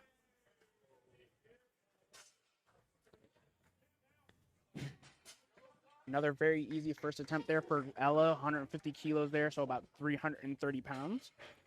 And like we mentioned also in the squat event and benches and getting at least a lift on the board. So as of now, as these lifters go on and hit their opening deadlift attempt, if their opening attempt was successful, that would then solidify their total, meaning that they would now be guaranteed a either podium position, a medal, or some sort of placements within their age category. So that ensures that they can either qualify for nationals, they can set a record if they set a record, or just simply post a total for the competition. So this ensures that they will no longer be disqualified from the meet, and they are essentially they have completed their meet, and now they're just trying to achieve the highest possible total possible with their 2 remaining deadlifts remaining.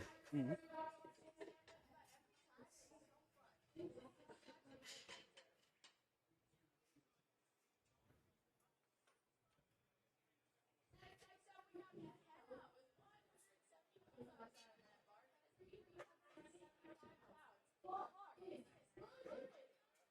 McKenna here with 170 kilos on the bar. We're slowly creeping that 400-pound mark. She's opening at just under 375 pounds here.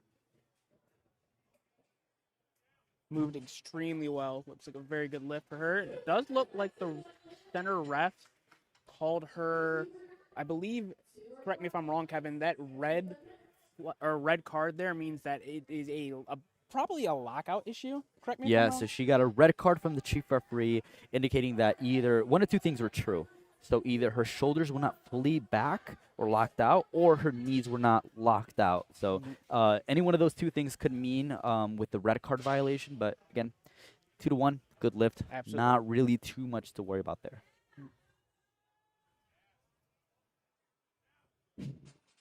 A bit slow to lock out that attempt. Again, 2-1, gets a blue card this time, which could mean one of two things: either hitching, supporting the bar on the thighs, or any downward motion. So not sure exactly which one our chief referee called there, but again, 2-1, good lift.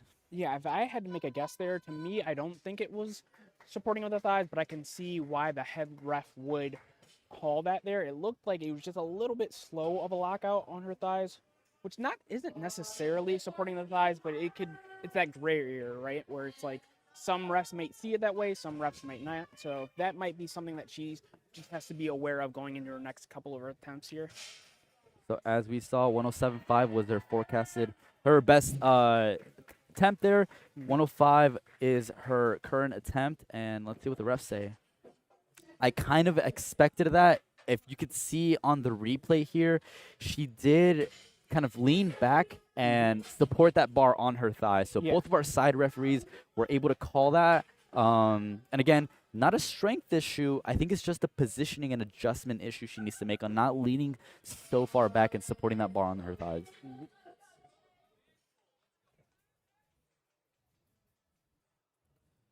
I feel like with deadlift, it's not really, I mean, it can be a technical lift at times, but I feel like the biggest infraction that most lifters deal with is the supporting of the thighs issue. So basically just like pinning the bar to your legs and kind of like, I guess most refs will say that it's just like using your thighs to kind of get into that lockout position there is more so of what they call for locking, or that red card of like supporting the thighs there. So it's a big thing to look for here.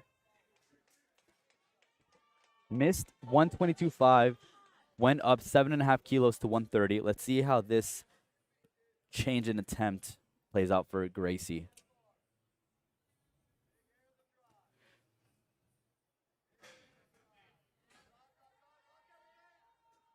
It looks pretty smooth there. I think feel that's like a 3 white light lift. Yeah. Great adjustment there by Gracie. And again, if you recall, she got called for soft knees, but she made that adjustment, was able to stand up tall in this lift. There you go. 3 white lights. Yeah, like you said, Kevin, I feel like with deadlift, it's not really, it can be a technical lift, but I feel like the big thing about it is like just starting position. Making sure that you're positioning right before you press on the ground and really start the lift is ideal. That helps you a lot with just lockout issues in general, making sure that you're locking out properly into the appropriate powerlifting standard there. Absolutely. Once you kind of get out of that position, that starting position, it's really hard to readjust yourself. I mean, kind of how you start is how you end. A lot of the times when you have that much weight on your hands, on your back, it's super hard to adjust your positioning afterwards. So that starting position is key.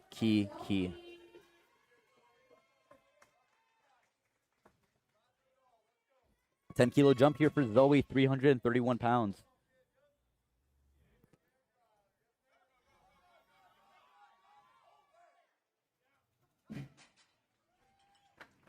Bit of a fight there. I mean, not the easiest lift in the world, but 3 white lights. And, I mean, these ladies are really battling it out here. I mean, this is for all the podium positions. I mean, Zoe's one of these lifters that is standing out just outside of the top 5, if not within that. So she's in striking distance for that podium if she really wants to take a swing for that. So these ladies are really giving it their all. Absolutely. And with deadlift being the last lift of the day, why not, you know? There's not really anything else you need to save yourself for. So if there was a time to go all out, this would be the time. Strong 10-kilo pickup there by Robin, 155, 3 white lights.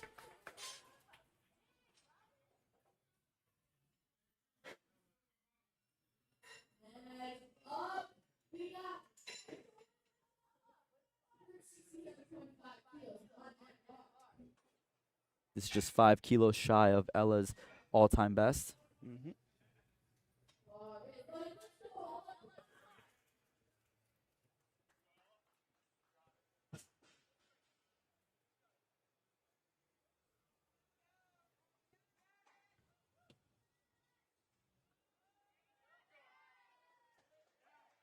Very smooth second attempt there by Ella. Definitely feel like she's in PR range there based off of how that second attempt moved. Yeah, she needs to go 5 kilos more to match her PR. I think she can probably go with another 7.5 to take that all-time PR. Mm-hmm. Says Sam here has lifted in high school and for college softball and then continued on with that in CrossFit back in 2016 and then started powerlifting in 2024. I find that really interesting because it feels like such a short time in the sport. Yeah. But I then mean, you have that like base of like strength training, you know, like even just training for other sports, you're able to still build that muscle and strength. And I feel like that carries over to powerlifting very well. And again, and with that, she matches her all-time PR. It's 3 white lights with that lift. Okay, so we have 2 ladies left in this flight, and I want to just kind of talk about what we are seeing here. So right now, we see both McKenna and Brenda, our next 2 lifters. They are neck and neck when it comes to the deadlift. They're both deadlifting 180, 182.5 respectively, and they're only separated by only 3 dots points. So, I mean, I'm really excited to see how not only this second attempt moves for them, but what they select on doing for their third attempt. I mean, this is going to be all or nothing. And again, Brenda strikes first with 180, so she gets 3 white lights, is in that upper. She's currently in first place, but if McKenna is successful with this 182.5, she will now overtake her and then move into first place, preliminary based off of the forecasted placing. So, I mean, this is neck and neck right here. I mean, 3 dots points is minuscule. It's really just one increment. So these ladies are really going to be watching each other for what they're capable of hitting. Very smooth third attempt there from McKenna. Like, yeah, to your point, Kevin, I feel like this is where you see a lot of the strategy that comes with powerlifting, right? Being able to like position yourself properly so that you're able to pull for the win, or maybe not even necessarily pull for the win, but pull a weight that forces your competition to have to pull a weight that they're not able to successfully lift. That becomes a lot of the like mind games that come along with third attempt deadlifts, and that's why I think deadlift is the most exciting part of a powerlifting meet. You really get to see like the competitive side of things, and people make adjustments in their attempt selection, position themselves to win the meet, and you really have to go all out and grind out just to make those third attempts and try and position yourself to win your weight class or maybe even win the meet overall. Mara trying to end out with a bang. 105 kilos, 231 pounds, locks it out, and I believe that's going to be a good lift. Let's see the lights. 3 white lights. Very good end of the day for ZR Mara there. Now we got another 10-kilo jump for Taylor, going 120, 130, and finishing out her day in 140, so 308 kilos as her third and final attempt.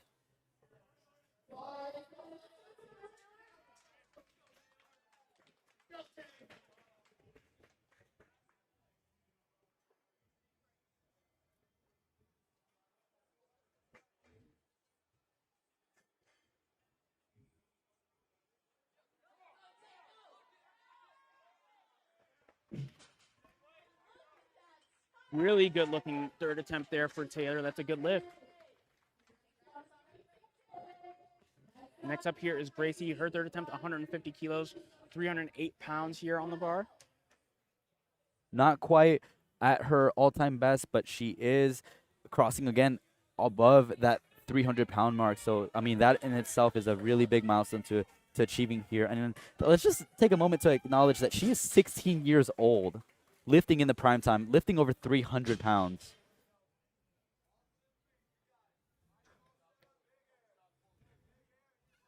Let's see it, Gracie.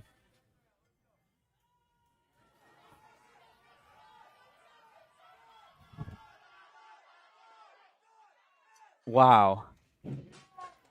Yeah, I think that I'm third attempt was speechless picture right now. perfect. Yeah. I'm speechless right now. 2 to 2 to 1. 1, good lift. And look at that replay. Look, I mean, count how many seconds that grind was. I mean, she prevents that urge of like hitching and ramping that bar, and I mean, you can see the smile on her face. She's happy with that weight. Yeah, you can see why she's in prime time. That was a very veteran type lift out of Gracie there. Very impressive end of the day for her. Next up, we have Jessica, 150 kilos, 330 pounds here. Masters 2 lifter, Jessica, 150 kilos, 331 pounds. Yes, a little too heavy, but still a very solid day for Jessica.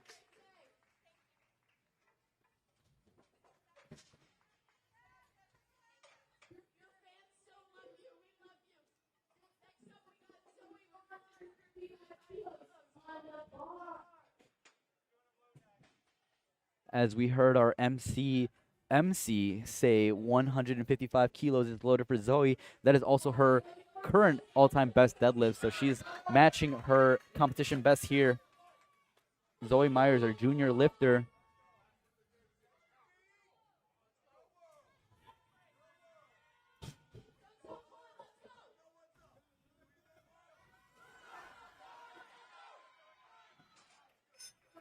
Just lost it a little bit, like around that knee area there. Just a little bit of downward motion throws her off position. Okay, we're shifting over. I just want to look at these forecasted placings. Robin currently is one of our leaders, so currently sitting in the top 3 position. So if she is successful with this, that'll just push her further up into the 3rd place ranking. So she's sort of fending off Samantha, who currently is trying to pull in for that position. So I mean, she's really just trying to fend off her bronze and trying to defend that medal position.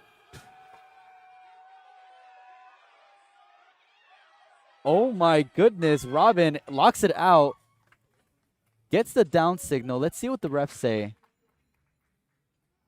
Unfortunately, a no lift. So 2 to 1, no lift. Got called for downward motion on the bar there. Downward motion or supporting the bar on the thighs, either one of those two, but fortunately a no lift. So she still currently sits in 3rd place, but we still have plenty of lifting left to go. So she's looking to get bumped into 4th place if some of these next lifters are successful with their attempts. Ella Robinson here with 177.5 kilos, 391 pounds on the bar. Says that she started powerlifting because Gracie Thomas made it look really cool. Wow.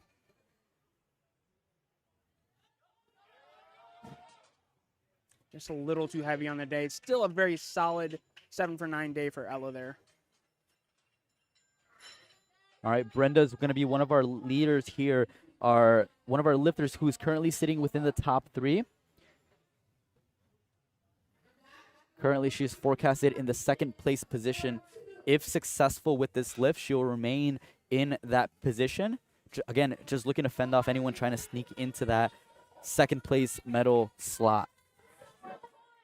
And she's crossing over here into the 400-pound mark, 402 pounds here on the bar.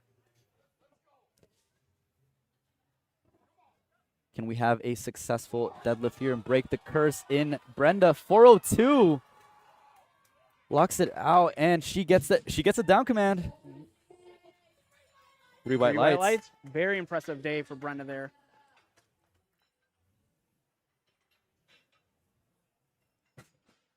Samantha and Nara here, part of the Cut the Slack coaching team.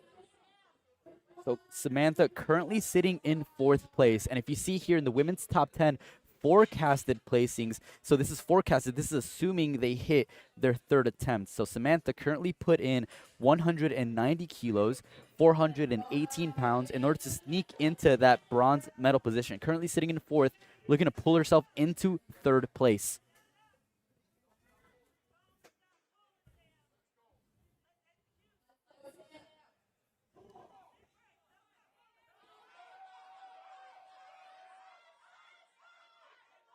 Can she lock it out? Again, let's see what the refs say on that up and down motion. Yeah, again, downward motion or supporting on the bar on the thighs from both the center and the left referees. Yeah, it does look like she is using her thighs there just a little bit. Very impressive grind, though, nonetheless, for Sam. And for our biggest deadlift of the day, McKenna Wilton, the bar is loaded for you, 425 pounds, 192.5 kilos. Oh my gosh. Crazy McKenna, I grind. mean, kicked it into 2nd gear there, 192.5, 3 white lights. And let's look at that again. And we'll just recap the ladies session right now, but that is your 1st place pull there in McKenna, 425 pounds. Definitely looks like a first place pull to me. Yeah, again, what a well-executed attempt there. Perfect attempt selection there by the coaching staff. And let's just recap real quick what we just saw with our women's session. We saw McKenna Wilton taking that top spot with 434.82 dots points, followed by Brenda Ramirez, 429.03 dots. And then we had an exchange here from 3rd and 4th. We have Robin now taking that 3rd place spot with 407.86, and then we had Samantha getting bumped down to 4th with 398.88. So that rounds out that top podium position in the women's. So now we are transitioning over to the men's deadlift opening attempts.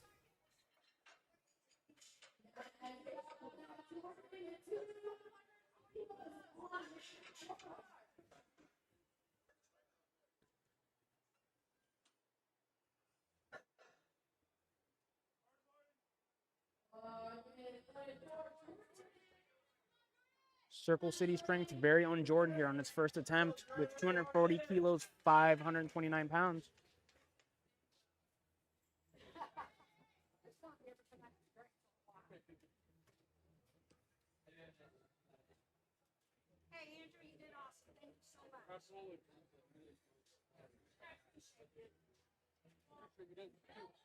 Very smooth opening attempt there for Jordan.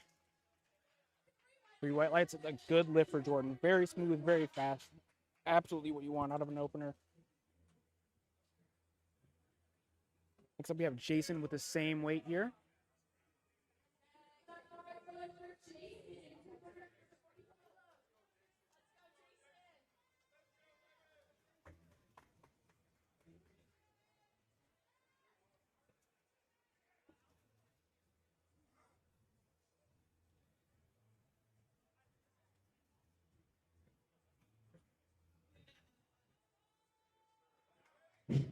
Another very fast opening attempt there for Jason. Good lift for him. Now the bar moves up to 245 kilos here for Alex.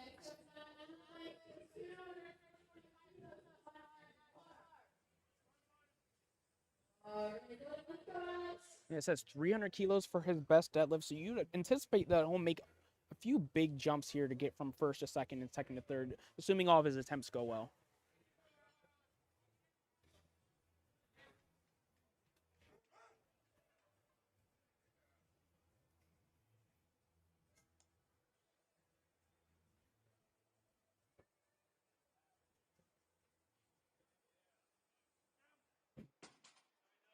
Very quick opener there for Alex.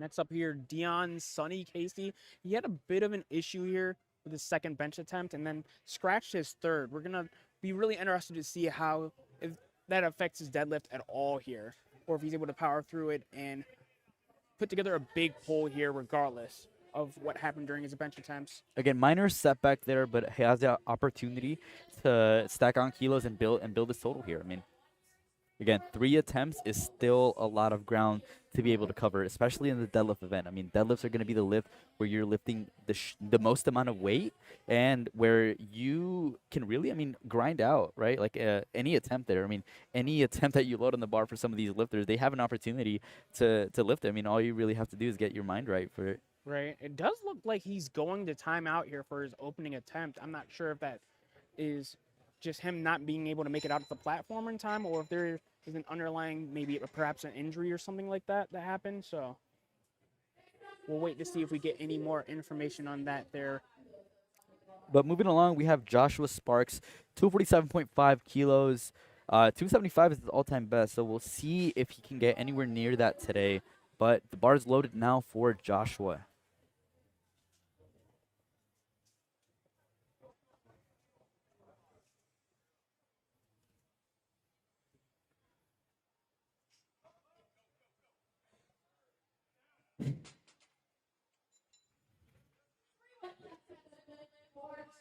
It was a good lift there, and so we regret to inform you that Dion Casey will not be continuing on with the competition. He has zeroed out all of his deadlift attempts, so he will no longer come out to hit an attempt. I believe maybe some sort of injury in the bench press. That's what it might have looked like. So he will not be continuing on with the competition, and we just wish him a speedy recovery for his injury. Aiden here with 250 kilos, 50 or 551 pounds on the bar here.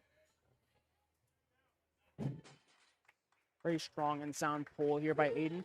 It looks like he did get one red light, one red card from a side judge. Maybe supporting of the thigh there, or possibly a lockout issue. Yeah, let's double check here. It looks like he got a red card, so that would mean a lockout. So either knees or his shoulders weren't fully locked out. Again, it's one of those where it's like, it's a little bit annoying, right? You know you got the lift, but you just have to make that slight adjustment. Make sure you want to get all 3 whites, right? You want to leave it up to no doubt. Make your lifts undeniable. Absolutely. And he looked plenty strong there, so I definitely think he's capable of it for his next couple of attempts. What an easy 600 pull there from Matthias. 3 white lights.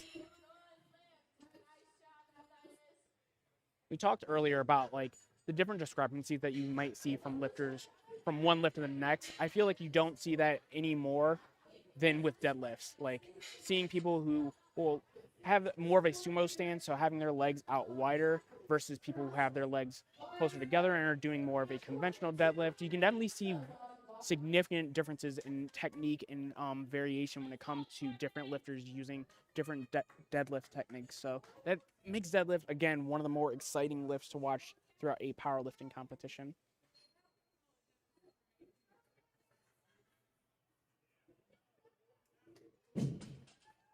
Long way up, long way down for Corbin Long. 617 pounds, 3 white lights. Also attempting 617, 280 kilos. We got Jeffrey.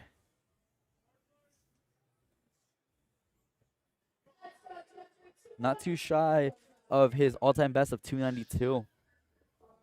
Having an amazing day so far, going 6 for 6. No missed lifts so far. I don't suspect he starts now. Yeah, just like clockwork there for his opening attempt. I didn't want to jinx myself there, but yeah, 3 white lights. I mean, Jeffrey knows what he's doing. He's executing to perfection. And right now, I mean, if DeMarco's successful with this opening attempt, all of our men would have successfully hit their opening attempt. So you got to love to see that, right? Because then that means the party's starting, right? Everyone's on the board, and everyone can now start being a little bit more aggressive and taking those comfortable jumps, those jumps that'll get them to that top-end deadlift. Absolutely.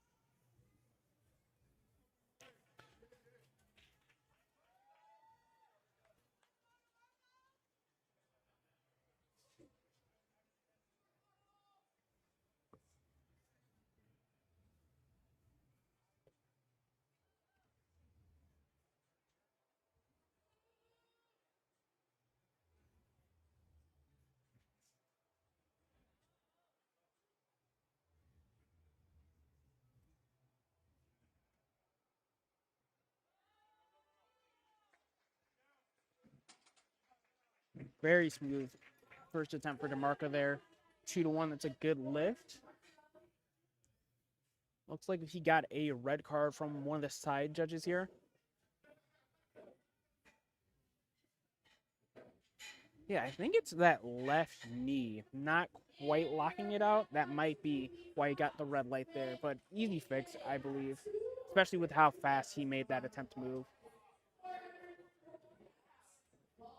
Back to the top of the order here, we have AJ with 200 keys, even 440 pounds.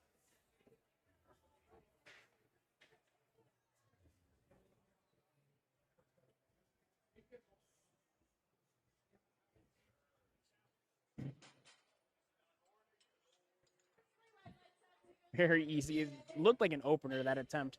So definitely a lot more in the tank for AJ. Very excited to see what he throws in for his third attempt that left here. Shifting your attention here, it looks like pretty confidently Matthias Cash has kind of got this win pretty much in the bag. I mean, he's ahead by almost 20 dots points, which is a pretty significant gap to cover by DeMarco. But let's just look at the spread between third place and fifth place. I mean, between Jeffrey, Jordan, and Joshua, these guys are only separated by about 5 dots points. And then DeMarco's kind of solidly in that second place position, but just very exciting to see how these guys are going to navigate a third attempt selection with this in mind, knowing that third place is up for grab for any of them.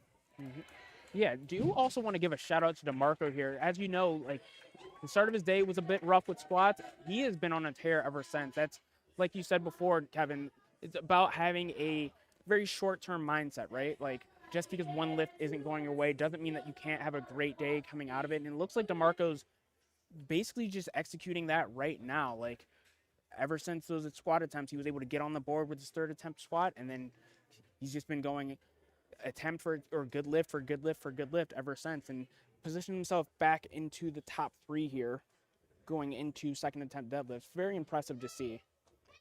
Aiden with a 10-kilo jump, 260 kilos.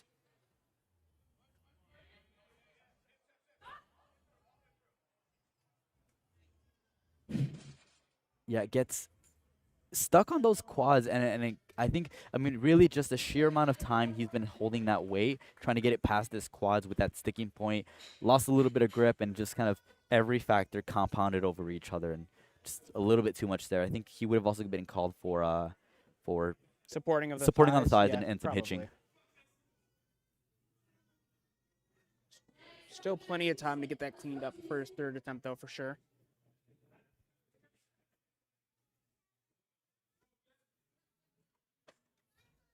That's the thing about sumo, too. Like, it's very technically sound.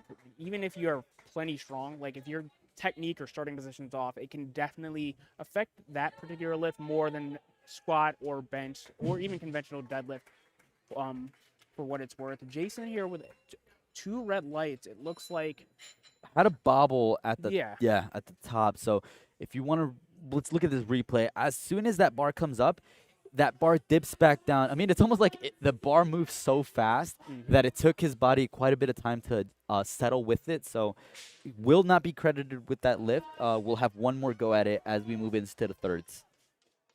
Yeah, I'm interested to see what he calls here for his third attempt deadlift, because he looks plenty strong enough to move Absolutely. that weight.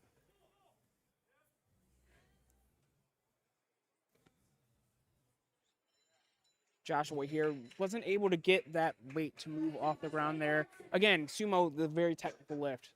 Everything from starting position to how you move the actual lift itself. So definitely possible for him to come back here, maybe set up just a little bit differently, and then execute that lift here on his third attempt.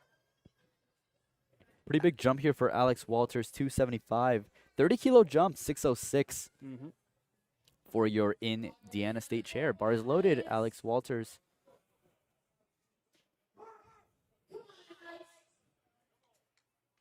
Yeah, it says here Alex Walters was also a former All-State bowler in high school, which is pretty impressive in its own right. Also bowled for his college team and in a few pro tournaments. Yeah, Alex knows ball for sure. Absolutely. 275, easy work for Alex. 3 white lights.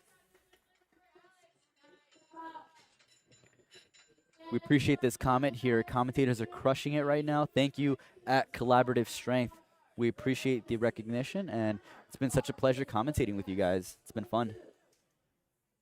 Now, Mateus here, like you said before, looks like he has this meet wrapped up, definitely in first place. Also worth mentioning that apparently his cat is famous on Instagram. I know that for sure. I mean, he's got some reels on Instagram that have over a few million views, and unfortunately, they're on that lift. Matthias gets a no lift there. Again, not a strength issue. Let's look at this replay. He definitely is strong for it. I've seen him hit more than this before in training and on the platform, but it looks like that right hand just slipped out of him a little. Just needs to make that slight adjustment to regrip that bar just a little bit better for the third attempt. Absolutely.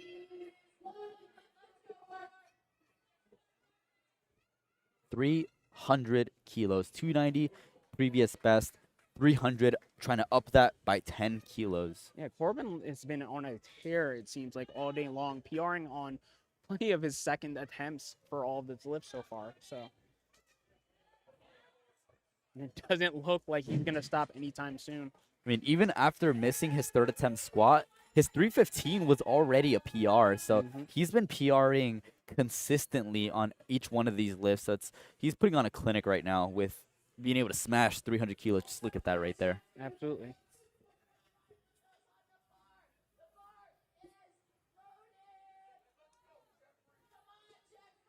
.302.5, 667 pounds for Mr. Jeffrey. Very smooth second attempt there for Jeffrey. Again, don't want to jinx it, but that puts him at 8 for 8 so far. Having a very stellar day for him.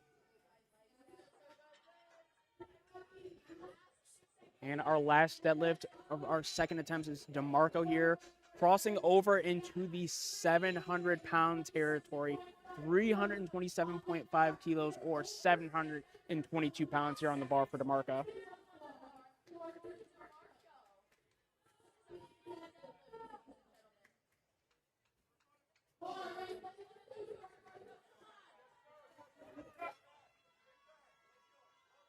This is a crazy jump right here. It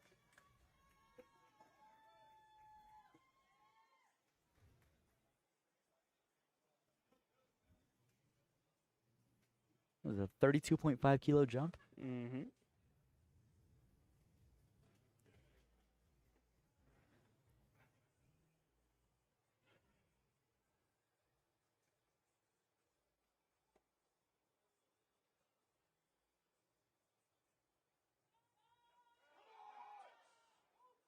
Just a bit too heavy. We'll see if he can come back and hit that on his third attempt here.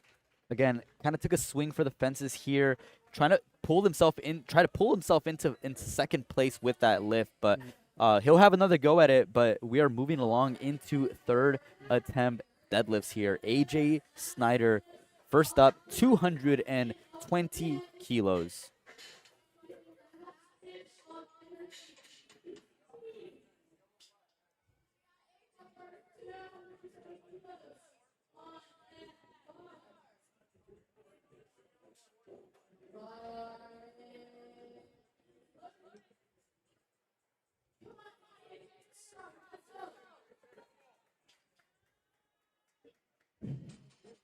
Just a bit too heavy there for AJ, unfortunately. Yeah, and still walks away with a 200 kilo deadlift. Apparently, Sam Hurdles wants more hype for Aiden. This is Aiden's third and final attempt of the day. Really quick turnaround for Aiden. He previously competed at the Snow Day Showdown in Illinois back in December of 2025 and is back competing at the Illinois State Championship. So, again, really, really looking forward to seeing Aiden crush this 260 kilo final pull. Yeah, he was able to get that 260 off the ground pretty effortlessly. It just slowed down just a tad bit around his knee area, and then he was unable to lock that out. Hopefully he's able to clean up technique here and then lock this one out. It looks like he has the strength for it. It's just a matter of setting his technique up properly, setting his starting positioning up and grip properly, and then just executing the lift from there. This would be a massive PR for AJ's previous best, 240 kilos coming into the competition.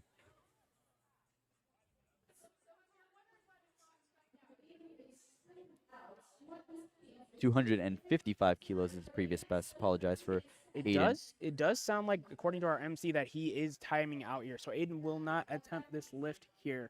Still a pretty solid day for him, though, overall. Walks away with 50 kilos. Not a bad attempt, whatsoever. 550 pounds is still incredible weight to be lifting, Absolutely. especially as a teenager. Yeah, I believe he was doing a hook grip as well. So it's very possible that his hand may have tore open, which makes it incredibly difficult to deadlift from that point forward. So And totally understandable if that's the case. Massive pull for Jordan here. The opportunity to go 9 for 9 and totaling 665 kilos if successful with this lift. Currently forecasted in third, looking to remain in that position. Further extending himself into that lead. Again, Jordan looking to pull himself into that third place position. 75 kilo lifter, a junior, 595 pounds. And a fan favorite here, too. A crowd has gotten extremely loud just when you walk out of the curtain there. Circle See City if that can zone. help him. Let's see it, Jordan.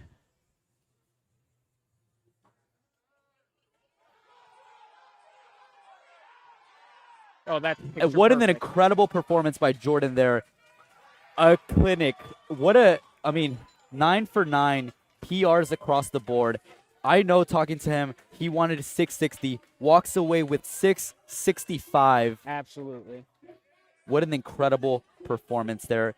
That moved him into second place preliminary, so he is currently your silver medalist. And that's like what you were talking about earlier, Kevin. It's about hitting lifts. He went 9 for 9. It's not a coincidence that it puts him into top 3 positioning here in terms of the standings. Yeah, currently sitting in second place. If everyone else is successful in their thirds, he will move down into third, but he's currently sitting in the second. And again, sits with a 480 dots points. That is incredible dots points to be put up as a junior. And here we got Jason. Missed 260 kilos, is going up to 600 pounds, 272.5 kilos. Let's see if Jason can walk away with a 600 pull today.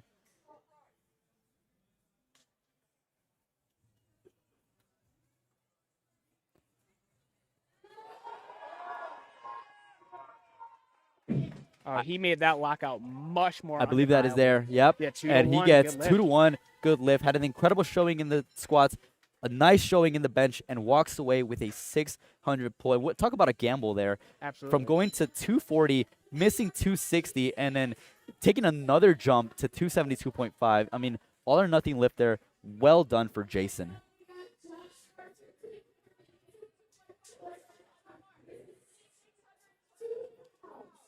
Joshua here re-attempting 262.5. Oh, I'm sorry. I actually think he's making a 20 another jump here for Joshua. I mean, kind of shooting for the ropes here. If successful with this lift, this will move him into the podium position, currently sitting outside of it.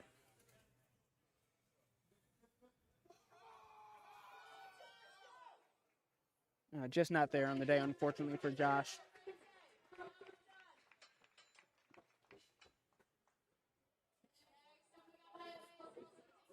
Matthias here re-attempting 202.5 kilos.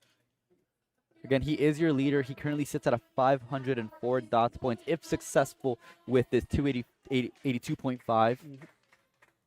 Requesting that bar to be brushed off one more time. Yeah, 622 pounds for a 75 kilo lifter. That is incredibly impressive.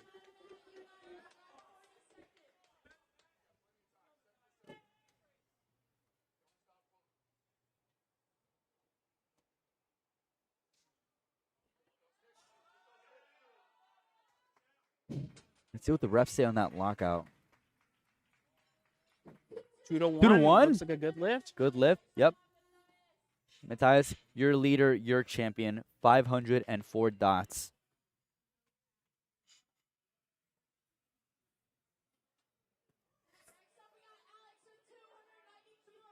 Alex Walters, your Indiana State chair, coming up to 290 kilos. 639 pounds. And if I remember correctly, I believe he had a blue singlet and blue t-shirt on for his first 2 lifts. Love a good outfit change here for deadlifts. Let's see if that helps. unfortunately not there today. Still a very solid day for Alex, though, regardless. Yeah, it's still, I mean, again, shakes the referee's hands, shows that class and sportsmanship. Walked Absolutely. away with 275, 606. Can't be mad about that.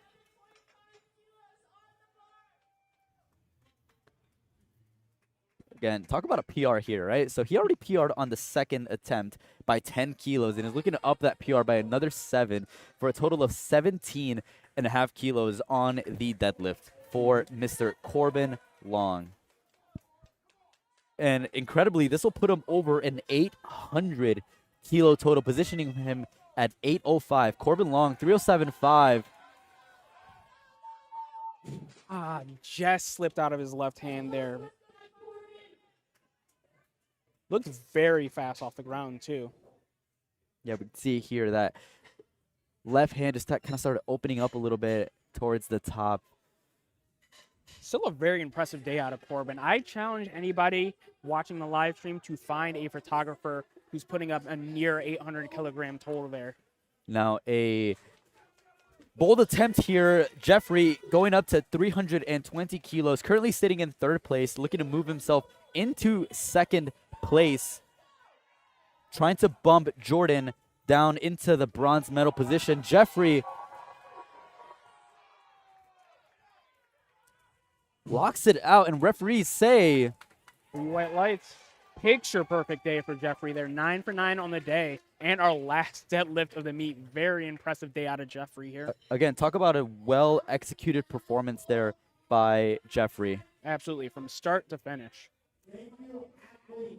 Let's recap a little bit about what we saw here. I mean, what a shakeup on these placings. I mean, we saw Matthias Cash was the current leader the entire way. I mean, he kind of walked away with it, being the only lifter in this entire meet to achieve over a 500 dots marking, right? But we saw quite a shakeup in Jeffrey and Jordan, right? Battling it out to the very last deadlift. Jordan was able to pull ahead into the silver medal position with a 480.81 dots.